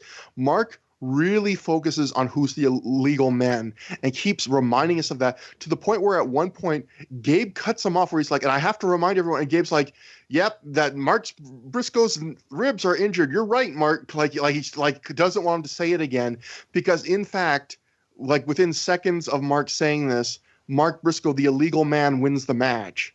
And it's one of those things where if Mark Nolte had watched Ring of Honor consistently, he would know that, you know, it's very likely that one or two illegal men will be involved in the finish. And by calling attention to that fact, you're kind of working against the match and working against the guys. And it's just little things like that where there are things that can be fixed, but there are problems that happen when someone just doesn't do their homework and hasn't. I would be shocked if Mark Nolte had watched 2 or more Ring of Honor shows before he did this show. And if he did, he should have paid better attention. There's a legal man thing. I usually don't mind it, but in the main event, there's one particular legal man related thing that got my goat a little bit, but I'll bring it up later. And finally, I'll just say I agree with Matt. Jay Briscoe, Jay had like a great hot tag sequence here. Just really great fiery hot tag sequence. Mostly just the Yakuza kicks, just really great. Also during the match, Gabe said if the Prophecy wins this match, then the winner of the Saints Briscoe's main event gets a tag team title match on a later date. So I guess that is Gabe trying to not tip off the result of this match, basically like saying like, look, the main event will have meaning no matter what. But obviously, if you predicted that the tag titles would change, you would have been right. After the match, it's intermission, and we join Gary Michael Capetta backstage with the returning Spanky. Gary says Spanky is one of the men who put Ring of Honor on the map. Spanky gives a very straightforward, kind of charisma-less promo from him. He just puts over the company. He talks about the challenge of facing Homicide. Then at the very end, though, you get that Spanky humor where he says he has some fish to fry, and then he puts on a Hershey's Kiss-shaped hat, and he tries to leave in the wrong direction. So that's your little bit of Spanky for this show. Yeah, I was like, oh, Spanky, he's much more humble and down-to-earth than he was when we last saw him in ROH, and then he puts on the big Hershey Kiss hat. So just to undercut the new personality just a little. All that made me think of, by the way, is my favorite Halloween costume I've ever seen is when I was a little kid, a girl, probably like 10 years old, came to my family store in a giant, and I mean giant, Hershey's Kiss like outfit made out of tinfoil. It even had a little paper thing coming out of her head, and she fell over and couldn't get up. And to this day, like, I worry about that person. Like, I think we had to help her, but I kept watching her like waddle down the street. And to this day, I don't know if that woman died or not. Like, I was scared of her as a little kid. So I just randomly had to share that memory. After the match, it's intermission. Gary, I already did that. Elsewhere backstage, Sean Price is outside the Prophecy's locker room. He walks in and he asks them what's going through their minds. Allison is mad, but Moff stops her and says he doesn't know if he can do this anymore. Danger promises that they'll be riding high before the end of the night. Then they kick Price out of the locker room. Matt, did you notice that Sean Price seemed less nervous on the show, I thought? Yes. I was definitely thinking that. Like, he seemed a bit more comfortable. Like, he was still talking a mile a minute, but like he definitely wasn't stammering or anything like that. He felt more at home. Hey, but that makes sense, right? You get better as you do something. Except for me, I've done podcasts for a long time, and I still don't know what I'm doing. I think if you looked at mine, I got better in the first 5 episodes, and now there's like a dip again. Like I think somehow I'm going in reverse after progress. But well, I can't say that about you, but I can definitely say it about me. So no. Yeah. Joe, you were never anywhere to begin with, so don't worry.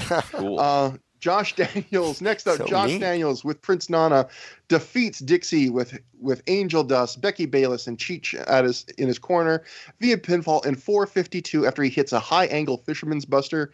So Gabe goes out of his way to explain why Daniels is working twice, saying this was Daniels' originally scheduled match. They had no idea that Daniels was joining the Prophecy as their mystery fourth man, so that's why he's wrestling twice tonight. This match, there's nothing much to it. It's your standard Ring of Honor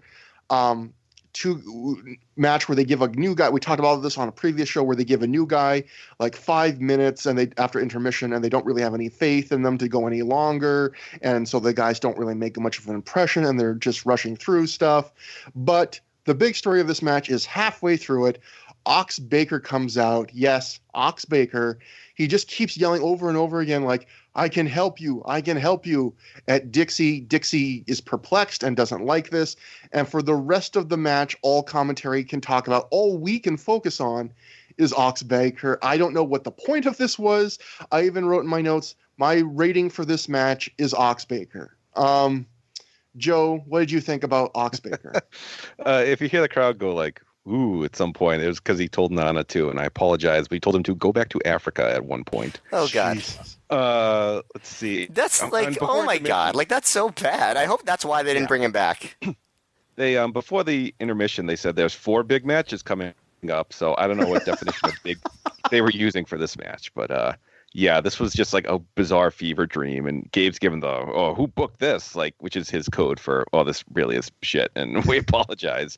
Yeah, I don't know. I guess Ox Baker. I think he lived in New England because I saw him at a show in like February of that year, also in Massachusetts. And yeah, I really don't know. I don't think this went anywhere. I don't know where they thought it would go. That was good. And yeah, it was just kind of a bizarre fever dream of a match that.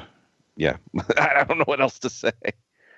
Matt, like, what is it like? I would love to know. We got to reach out and ask what was the deal with Ox Baker, because both times we've seen him, neither time did Gabe seem like happy to see him. Like he like Joe said, he was openly shitting on Ox Baker. There's even a point where Mark Nolte, trying to be like old school Mark Nolte, is like, he tries to upsell Ox Baker, and he's like, well, he threatened Bob Barker on The Price is Right once, and he was a tough guy in his day. And Gabe cuts him off. It's just like well, he's not. That was a long time ago, I think Gabe says. Like, he's just basically like, Mark, don't even try to defend this. And yeah, it's just so weird. Did you have any thoughts about that? I don't know what the hell's going on with this. Yeah, my general thoughts were just like, what the fuck is this? I didn't know about the horrible racism. Like, that makes it a whole nother level of terrible. But yeah, I mean, I guess there were some funny moments, like after the match, where he was like looking down at Special K, and they were all terrified of him. He was like, "I can help you. I can help you. I mean it." And Dixie just yells, "Help us! How?" Like, I mean, I suppose that was funny. Yeah, I don't know. I don't know, like, why he was part of it. He kept saying, like, "Am I on drugs? Why is Ox Baker here?" He said that the last time he was there too. I don't know. I don't understand. This was one of the worst things I've ever seen on an ROH show, honestly. Like, just in terms of being like purely like a bad segment that didn't work at all and made the wrestlers look worse than they were and just was a complete disaster. I think this is pretty high up there. I mean, like, I know there was stuff they cut out, like the Insane Clown Posse and Conan, but like, of the stuff that actually made it to DVD, this is one of the biggest like abominations, I think. Like, imagine if you're Josh Daniels and you're going like, oh, okay, I'm getting 5 minutes. I got to make an impression. I want to get a regular job here. And then it turns out half of the match, everyone's focus is just going to be on Ox Baker at ringside. Like, it's just amazing. Like, I felt bad for him in that sense. Some positive things I'll note. Like, I like that Angel Dust came to the ring with the neck brace and was still selling, weeks later after, I guess it was like more than 2 months later after At Our Best, and he was still like limping and had the neck brace. The one thing I didn't like was the last 2 shows, Becky did this whole thing like, Special K, please reach out to me. What's going on? And like Special K seemed depressed on this show, but it's not like they really ever explained the angle, like why they weren't talking to her, how she found them, any of that stuff. So that was like kind of a waste on those promos on the last couple shows. Yeah, definitely. Yeah, that angle didn't. Yeah, that's a great point. That angle didn't really go anywhere, but I guess maybe that's a good thing. But that leads us to our next match, which was as Gabe kept telling us, the hottest new match in wrestling. Definitely not just a scramble match with 6 guys. A 6-man mayhem match. John Walters defeated Hydro, Izzy, Masada, Roderick Strong, and Trent Acid in 12:32 when Walters pinned Izzy after he hit a Dominator off the second turnbuckle. Matt, I'm going to let you lead off first. I'm just going to say I actually enjoyed this match quite a bit. Wade Keller gave this 2 stars. And I believe Bruce Mitchell said this was a bad match that wouldn't even make a TNA show. Where do you fall on that grand chasm there? I guess maybe just you and I have like Ring of Honor eyes, so like we can appreciate these things for what they are, and maybe like if you don't, you wouldn't. I don't know. Yeah, I thought this was by far the most ambitious of the 6-man scrambles that they've had so far. Like it was the longest. It was a good solid 15 minutes, right? Like close to it. Did you time it? My thing said 12:32, but some of these times might be a little bit off, and I might have I'll double check. But even that, like 12:32 is longer than the other ones have been. And like they very early get to a sequence that felt like it could have been the closing sequence, like with like everybody hitting moves on each other, Strong doing the crazy backbreaker, Hydro did this crazy dragon suplex on Masada off the ropes where like Masada lands bad on his head and neck, and even Gabe was like, boy, I hope Masada's not dead now, just insane stuff. And then after that, it settles down into like the Special K is sort of working as a team against the other guys. I actually thought Trent Acid looked surprisingly good in this match. He had a lot of energy and he got pretty over. I didn't think Strong stood out as much as I would have hoped. This was, like Strong's first main show ROH match, and obviously he'd have a legendary career there. But this match, he didn't really stand out among a lot of the other guys, but he'd have time for that pretty soon. But I thought Hydro looked really good. I thought Acid looked surprisingly good. I thought Izzy looked good. I thought this was a good showing for those guys. Obviously, Hydro would be pretty soon transitioning to a singles wrestler in the next little while. As far as moves, you had that dragon suplex. You had Walters doing the Muda lock on Lethal, but Izzy then moonsaulted Walters to get out of it. You had the dive by Izzy and then Izzy teased a reverse Rana on Acid. I thought this was one of the cooler spots of the match. So he was on Acid's shoulders, and Walters did the backstabber off of Acid's shoulders on Izzy, which I thought was a really good spot. And then Hydro immediately came back with a kind of a springboard DDT, a drop down DDT onto Walters. I like that a lot. Then Izzy got the reverse Rana on Acid, and then Acid hit the Yakuza kick on Walters. Hydro and Izzy went for a double superplex, but Walters reversed it, and then he hit the Dominator and got the pin.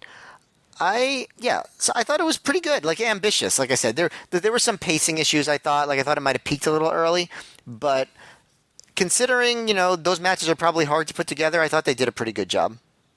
Joe, what did you think? Yeah, I don't know how you can be so down on the match when the crowd was clearly losing their minds for it. Like people were going nuts for this. Like Matt said, a ton of just really crazy, innovative spots. It was weird. Like Trent Acid just kept seeming to get the best of everyone. Like he would always, for a lot of the match, end up standing tall, and he would get a push towards his one title shot later on. It was weird seeing baby Roderick Strong here, and so many guys on the show are still not only wrestling but in big spots and big companies. And this was I enjoy these types of matches, and this was a very good version of it. So, and by the way, this is another example of a guy winning a match with a move he does not normally win with, because Walters doesn't typically win with the Dominator, and especially one off the top rope. That just seemed like I think his normal repertoire just wouldn't have been, considering all the craziness in this match. I think they probably decided wisely to amp it up a bit, and it was good to see Walters win in his hometown, which kind of added to the crowd's response. And Matt, I double-checked the time on this match. It is 12:32, I believe, for this match. But still a decent time for a scramble, definitely. And I really enjoyed this. This was on the higher end of my enjoyment of these kinds of just random spot fest, like scrambles and mayhem matches.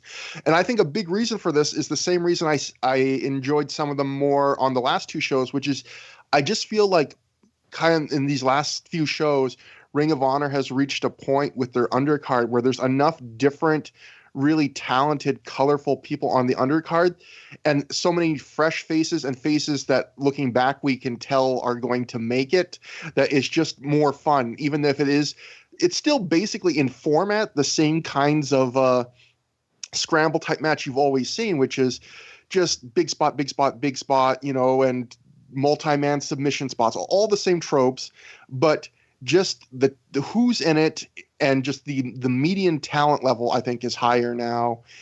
And yeah, some crazy spots. I agree with you, Matt, that I felt like baby fat Roderick Strong got a little lost in the shuffle here in what was his main roster debut, main card debut.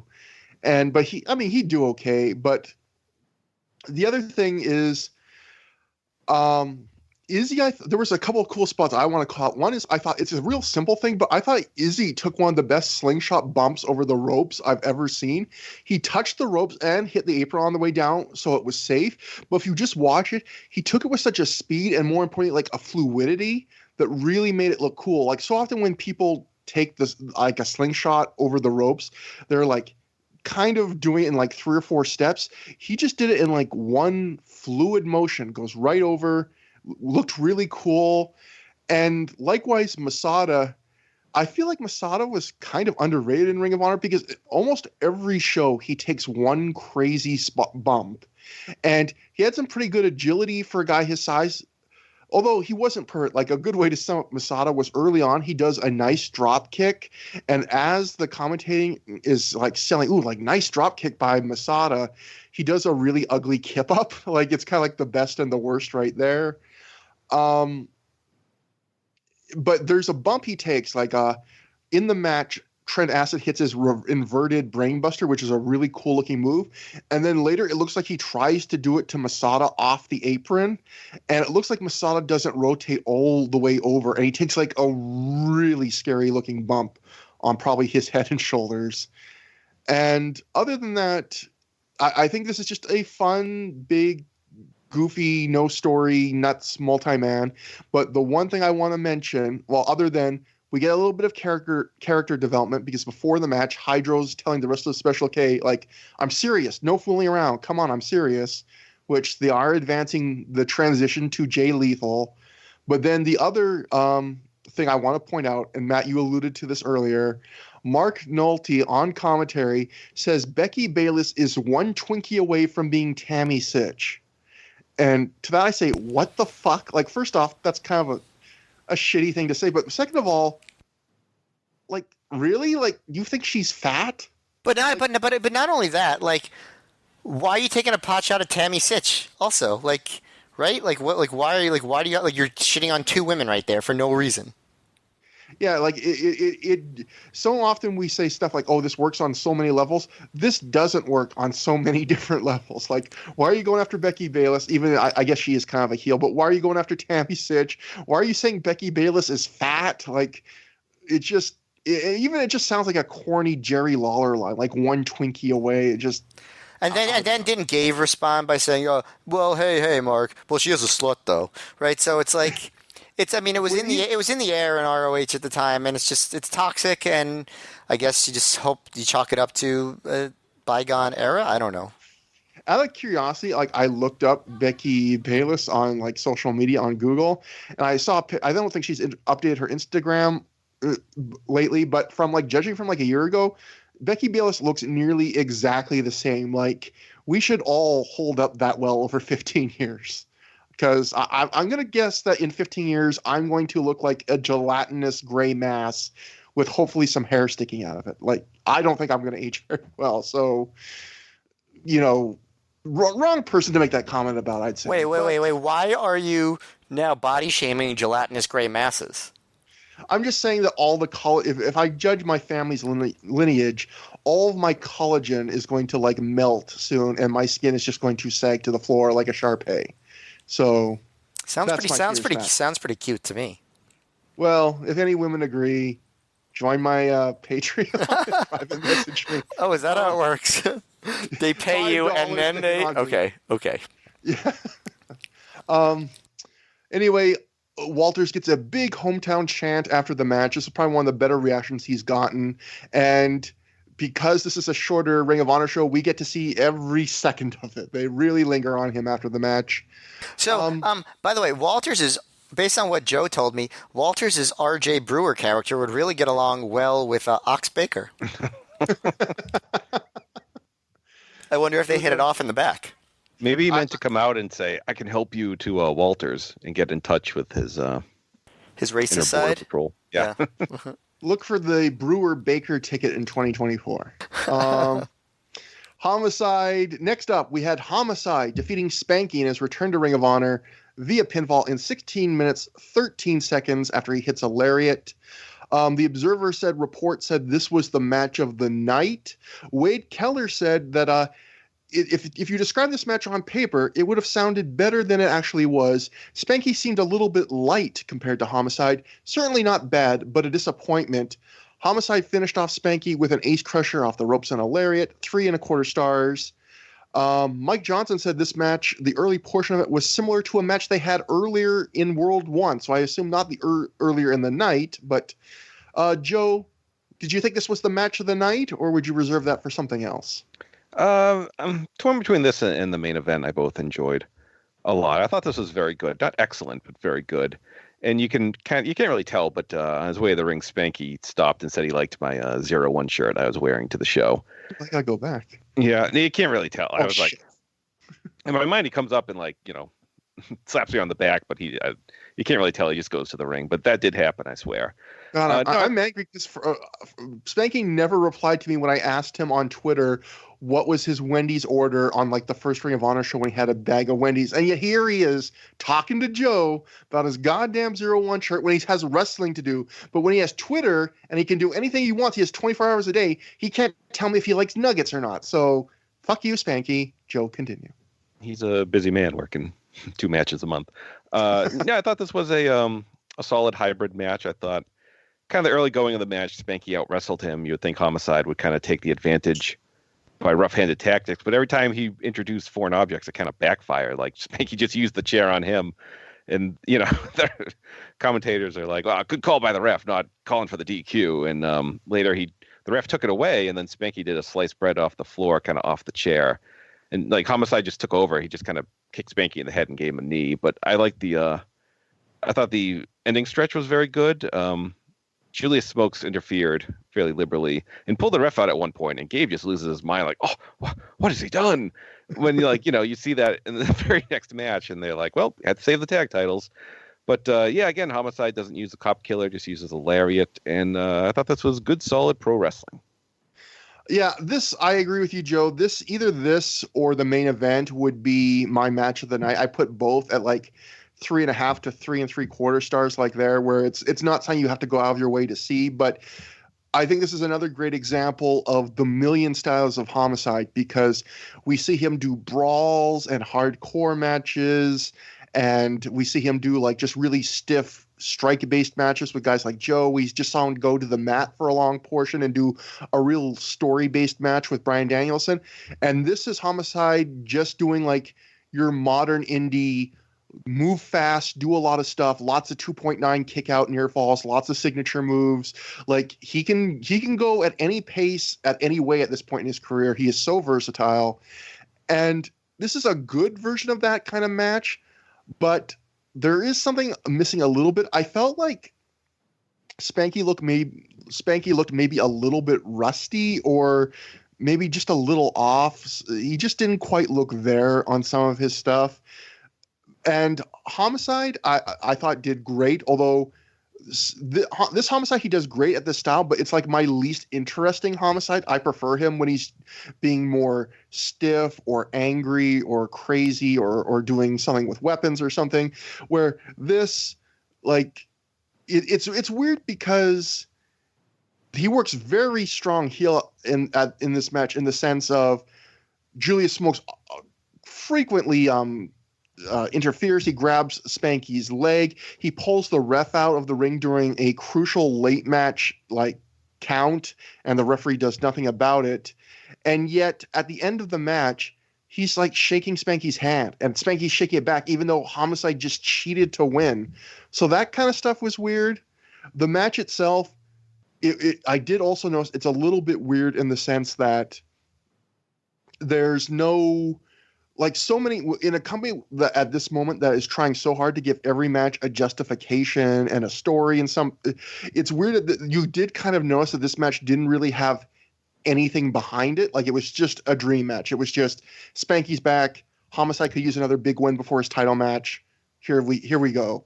And there didn't seem to be a lot of spark between them in that sense, but still lots of good action, enjoyable match. Matt, what'd you think? Yeah, I thought it was quite good.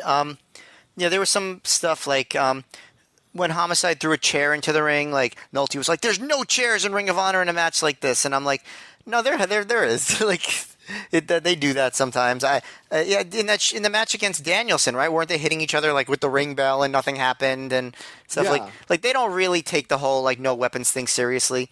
But I guess it was to set up the fact that when Homicide pulled the chair later, the ref took it out of his hands, which led to a cool spot on the floor where Spanky kicked off of the chair that the ref was holding and did a slice bread number 2 on Homicide.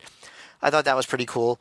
I thought the match had some cool like moves you don't normally see from Homicide. Like at one point, Homicide does like almost like a sit out like double underhook power bomb, which you don't really see, and a double underhook superplex, which you don't really see Homicide do. I really liked all the moves that you don't normally see on this show. But yeah, I mean, basically what you said is true. This was just like a very like standard style indie like dream match, a good version of it, but not like a memorably good version of it, I guess, if that makes sense.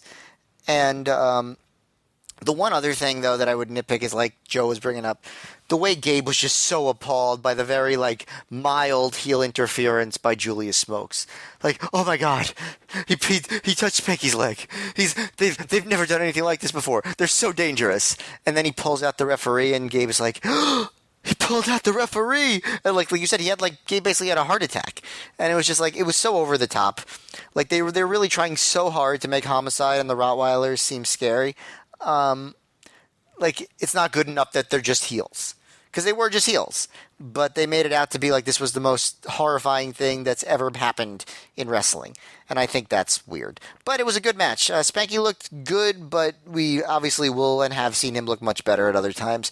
Homicide, he definitely used this match to get over his new persona, and I think that's a good thing.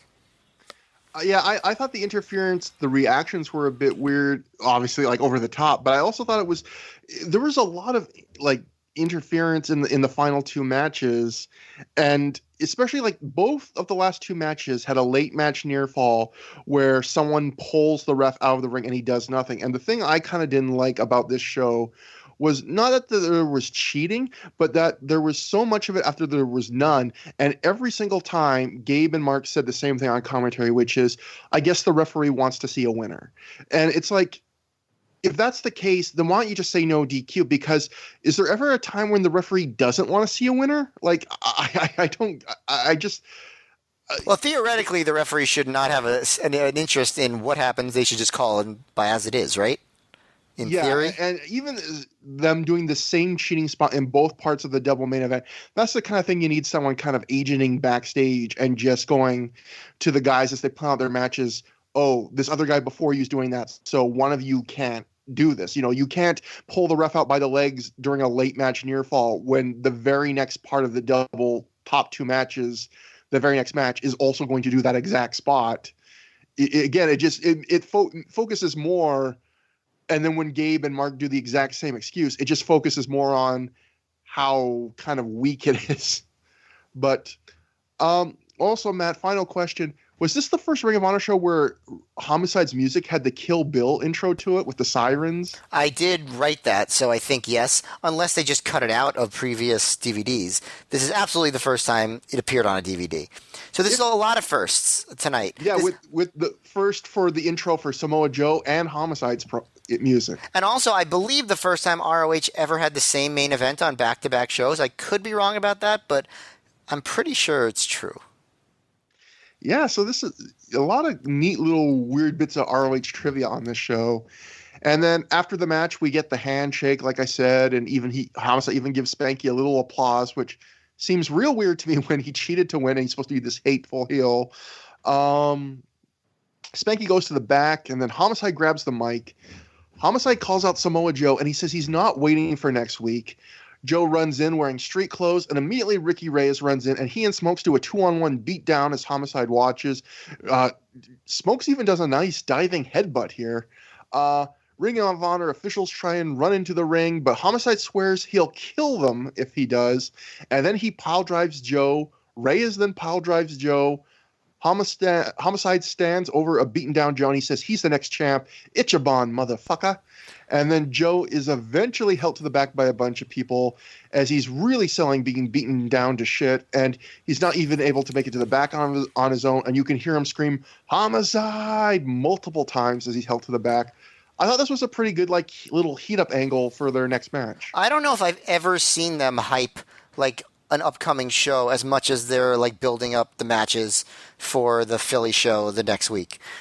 They're really putting a lot of heat on that main event. They're talking a lot about the Gen Next supposed gimmick that they're pretending that they're going to have, which is that a bunch of wrestlers are going to newcomers are going to have matches and the fans are going to vote for who is the best, right?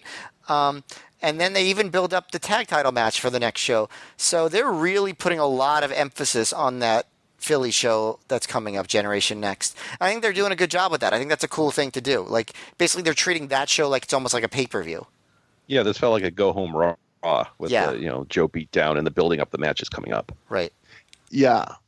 That's a very good point. And that brings us to the main event, the third and final match in the Round Robin Challenge 3.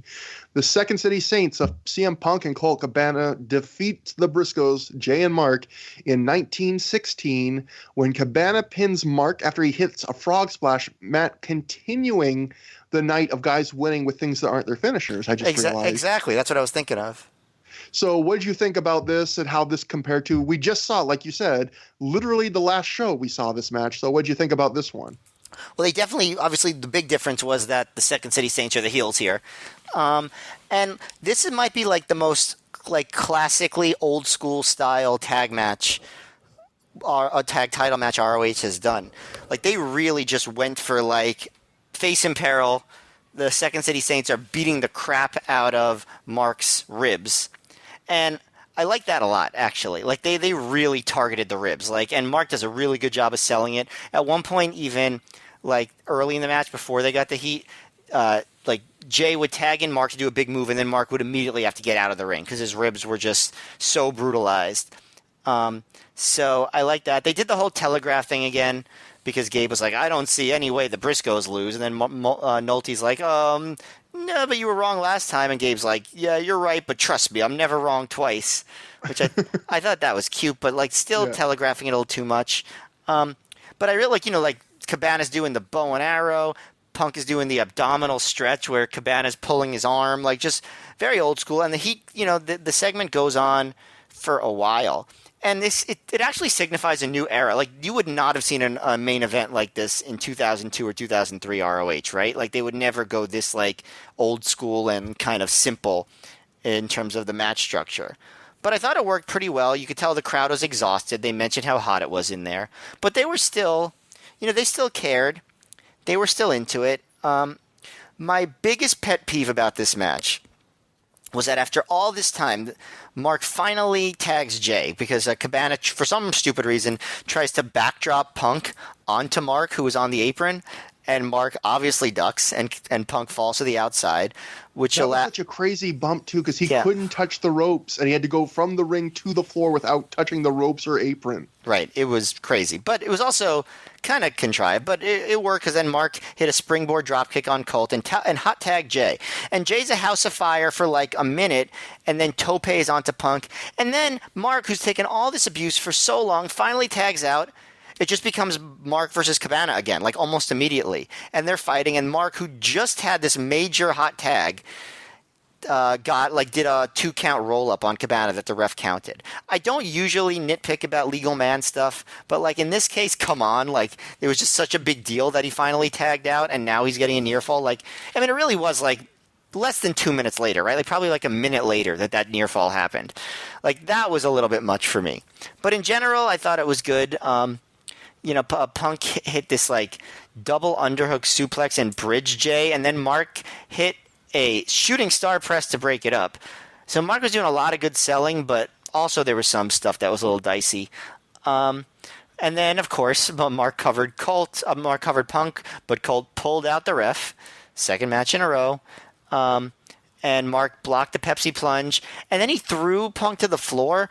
And the thing I didn't like about that was the camera barely showed that. Like they were showing Colt being sent into the guardrail, and then like to the like tail end of Punk falling to the floor, and it's like you edit this in post. You should have just shown Punk falling to the floor, right? Like that was the bigger thing to show. So I didn't understand that. But then Cabana hit a frog splash to win the match, which is interesting. And I think I agreed with you. You said both of the main event and the previous match were like 3.5, 3 3/4. Yeah. I'd put this in that range, like 3 3/4, Yeah. 3.5.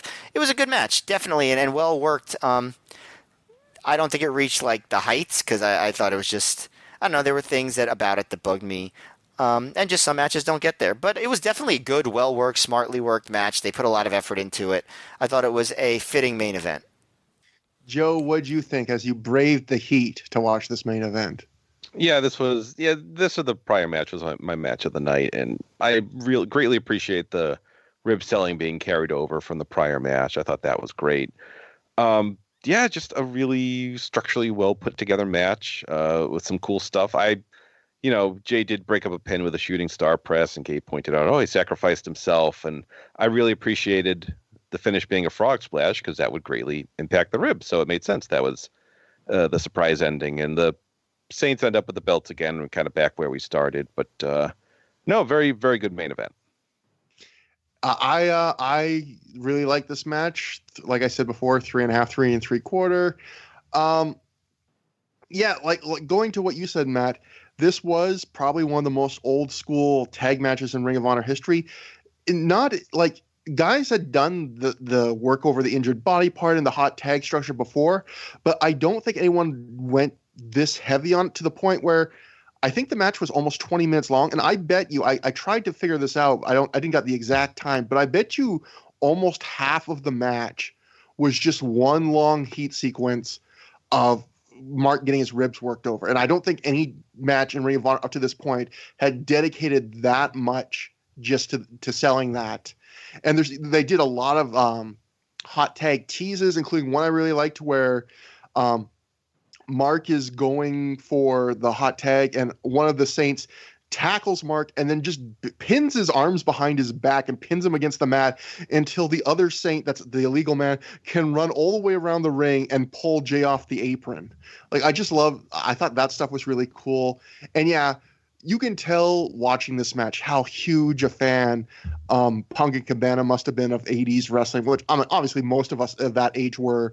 But like they do so many of those little things we all grew up watching, like the poke to the eye to break up a run of offense, or the assisted abdominal stretch and then the ref catches it and kicks the arm free and all that stuff. Like they do so many of those and lots of quick tags and tags behind the ref's back. Like all the stuff where they work over Mark that comes straight out of like 80s wrestling. And good match where it's missing or not missing. Like, it's funny. I think some people will look at this match and go, well, it's not as many near falls and big spots at the end compared to today's matches. And some people will say that's a good thing, and some people will say that's a bad thing. So it's really kind of just depends on your personal taste whether you think that's a plus or negative. Yeah, I enjoyed this match. Punk did a 25 count delayed vertical suplex, and Jay also did a very rare dive for him over the top rope, and you kind of see why it's rare for him, because he looks almost out of control doing it, and he rotates and hits Punk right with his legs. And this is right after Punk had just taken that gnarly bump himself where he couldn't touch the apron or the ropes. So I felt kind of bad for Punk on this one, but yeah, good match. Old school in a way you don't see a lot of Ring of Honor matches like. Good way to end the in-ring portion of the show. After the match, the Prophecy attacked the Saints and the Briscoes and Gabe. They attack the Saints and the Briscoes. They don't attack Gabe. Gabe says his producer just told him in his earpiece the Prophecy is challenging the Saints for the tag titles in Philly. The Brawl moves to the outside, and Colt does his big Asai moonsault to the floor. Punk teases going for a dive himself, but Ricky Steamboat confronts him in the ring. He's back. He's not in the hospital. He hits a classic Steamboat comeback with chops and arm drags, and then he finishes him off, yes, with a flying crossbody off the top. That was awesome. Steamboat seems super pumped to be doing it. He poses in the ring as the crowd chants for him. His theme music plays. Steamboat makes his way to the back, and the crowd chants Steamboat's bitch at Punk. So what do you guys think about that? I thought that was pretty cool. I really did think it was an example. Sometimes you see of these older guys where it feels like Steamboat's doing a little bit more on every one of these shows. Like he's getting more and more confident in himself and getting more and more like into it. And it was really cool to see here. Yeah, this was great. It was great. It's great seeing these shows end with Steamboat. It really sends the crowd home happy. And I like that they sort of do it as a surprise. And Steamboat, yeah, he looks amazing. He looks great. Like physically and also his moves. Joe, was it pretty cool seeing Steamboat at like this point in his? It's a weird point at his career looking back, because you would think, okay, this is, at the time you might have thought the word we all were hearing from like the newsletters and stuff was Steamboat doesn't feel like he can do a whole match, so this is the most you're ever going to see from him again. And obviously we did get a full Steamboat, but yet this is this kind of weird bit in his history where he's retired for years. He kind of surprises everyone by doing this much physical stuff. And then he kind of comes back and does the matches, but you got to see this weird little bit of history here. Yeah, he been retired for 10 years at this point, but he really looked like he didn't miss a beat. He had so much pop in everything he did, and like when he came off the top, he got the just incredible pop. People were losing their minds for this, and I got a high five from him on his way back. So yeah, a huge thumbs up. Childhood hero of mine, Ricky Steamboat. So awesome. Next, we go backstage for an Alex Shelley promo. Shelley says he thought the best way to beat Matt Striker was to give him a box of razor blades and, quote, let him book his own ending, unquote. Alex says that Matt needs to remember to cut down the road, not across the street. I just wrote in my notes, holy shit. Alex Shelley is canceled. Yeah. I mean, but this is not only Shelley. Like the fact that like no one in ROH was like, all right, man, too much. Yeah, like especially like, is Matt Striker suicidal? Like his push isn't going that badly. Anyway, Alex says he now thinks the best way to beat Matt Striker is not to get him to commit suicide, apparently, but to humiliate him in the ring. Good choice, Alex. Alex says he will beat Striker in 2 straight matches. No need for a third in this best of 3 series. Shelley says the next show is Generation Next, and they're telling him he has to earn his spot on that show. Shelley says he has a big surprise for that event. Gabe says cut, and then we see Shelley walk away with Roderick Strong, who was just off camera. The last thing we hear Shelley say to Strong is, so, backbreakers, huh? So that's a cute little... Yeah, that was cool. Scouting has he done, like, oh, Roderick Strong likes backbreakers. That's kind of the, that's kind of a 101 about Roderick Strong at this point. That's all. That was basically Roderick Strong's character for maybe his entire career. So, yeah, honestly, kind of. Yeah. I mean, I know NXT did some nice, like, personal stuff about him, but really, even when he got more charismatic and he was known as a great wrestler, it was still mostly backbreakers, and he's the guy who says "brah" backstage before Matthew Riddle. Like, it's like, I just remember a lot when I think of Roderick Strong as a character. I think of Chuck Taylor and Excalibur on PWG commentary constantly doing Roderick Strong impressions of like, gonna get some beers after the show, brah. Like just saying that over and over again. Like that's the character of Roderick Strong to me. Well, I had two run-ins with Roderick Shaw back in the day when I was when I was going to ROH a lot, like involving me holding the door open for him, coming in and out of rooms. And he never called me brah. At one point he called me buddy, and the other time he called me dude. Aw, that's nice of him. Yeah. Cut to somewhere else backstage with the Prophecy. Allison Danger tells Dan Moff that he should be proud of himself and that Chris would be of him.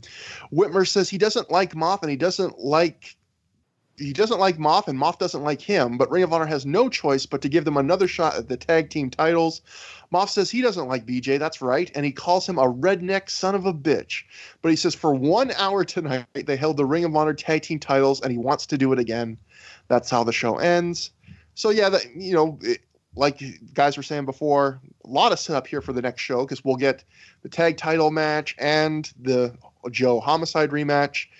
But that brings us to the end of the show, and I have some comments from The Torch, because this was during the period when The Torch reviewed every Ring of Honor show until fans told them they were sick of it. Bruce Mitchell gave this a 6 out of 10.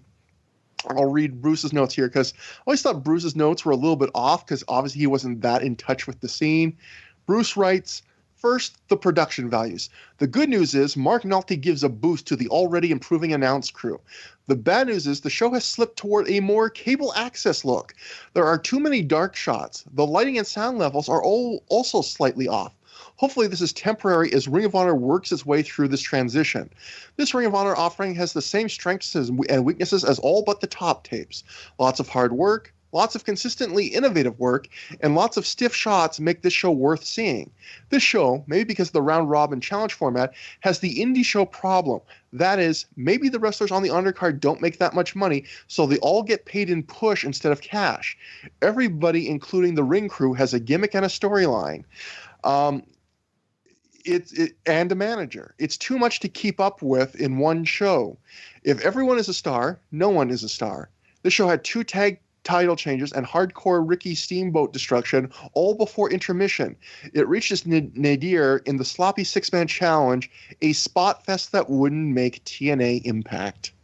Matt, I thought that was kind of harsh, and I would agree about it being too much to follow.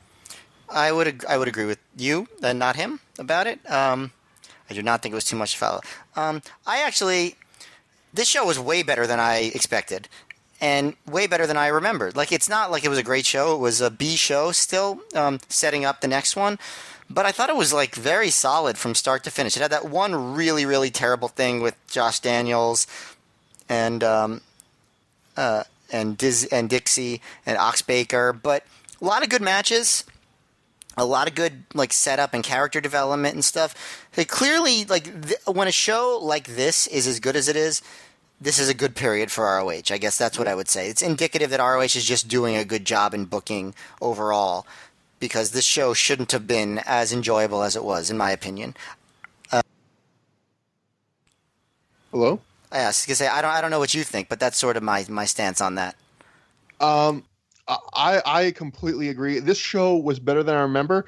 I was kind of not looking forward to watching this show, even though I'm kind of looking forward to every show just because I think it's always interesting to rewatch and revisit, especially with the podcast. But I remembered this show being worse than it is. This is actually one of the more entertaining B shows I think we've seen in a while, where nothing quite approaches that you've got to see it 4-star or up range, but there's at least 2 or 3 matches that get notch below that, and nothing on the show is really bad other than like a 5-minute weird Ox Baker segment, which is at least memorable. And yeah, it built up a lot. Guys did different moves. We saw like definitely some signs of what we heard in the newsletters at the time, which was that Gabe's booking was going to focus more on heels versus faces. We got to see more interference. Like, I thought this was just a good show. It's a show that feels like the company has a very set direction it's going. It's got a lot of pots, on the stove, and everything was watchable to good. So to me, that's a big win and better than I thought. It's not something I would say if you're on a limited budget or limited on time. This is not nearly on the top half of my list of shows you need to watch from this era, but it's not a bad watch at all. Joe, what'd you think about it live? What'd you think about it 15 years later? I remember having a great time live at this show, and the show's kind of in a weird spot. It's sandwiched between two pretty monumental shows in company history, and there's nothing excellent on it, so it's a little like there's no super mash, like you said, so it's a little hard to recommend in that. But I had a great time watching the show. It's like the like you said, the one bag segment lasts like 5 minutes. Everything else it's a real breeze of a watch with a lot of good stuff on it. So if you never seen it and you can obtain it, it's worth a look. Yeah, and that brings us to the end of the show. If you want to contact me and Matt with anything about the show, ThROH@gmail.com. That's THROH. Or you can reach us at Twitter, because I'm at Trevor Dame. Matt's at Mayor MGF. And we have threads on the Pro Wrestling Only board, Voices of Wrestling board. Joe, what would you want to plug? Oh boy, you can follow me on Twitter at Joe Gagne, Gagne. I will have a new 5-star match game coming up soon on WCW, the Monday Nitro Years. So that'll hopefully be recording in a little bit. I just need to find a third contestant. Maybe it'll be Trevor and Matt, but probably not. Probably not. Probably not.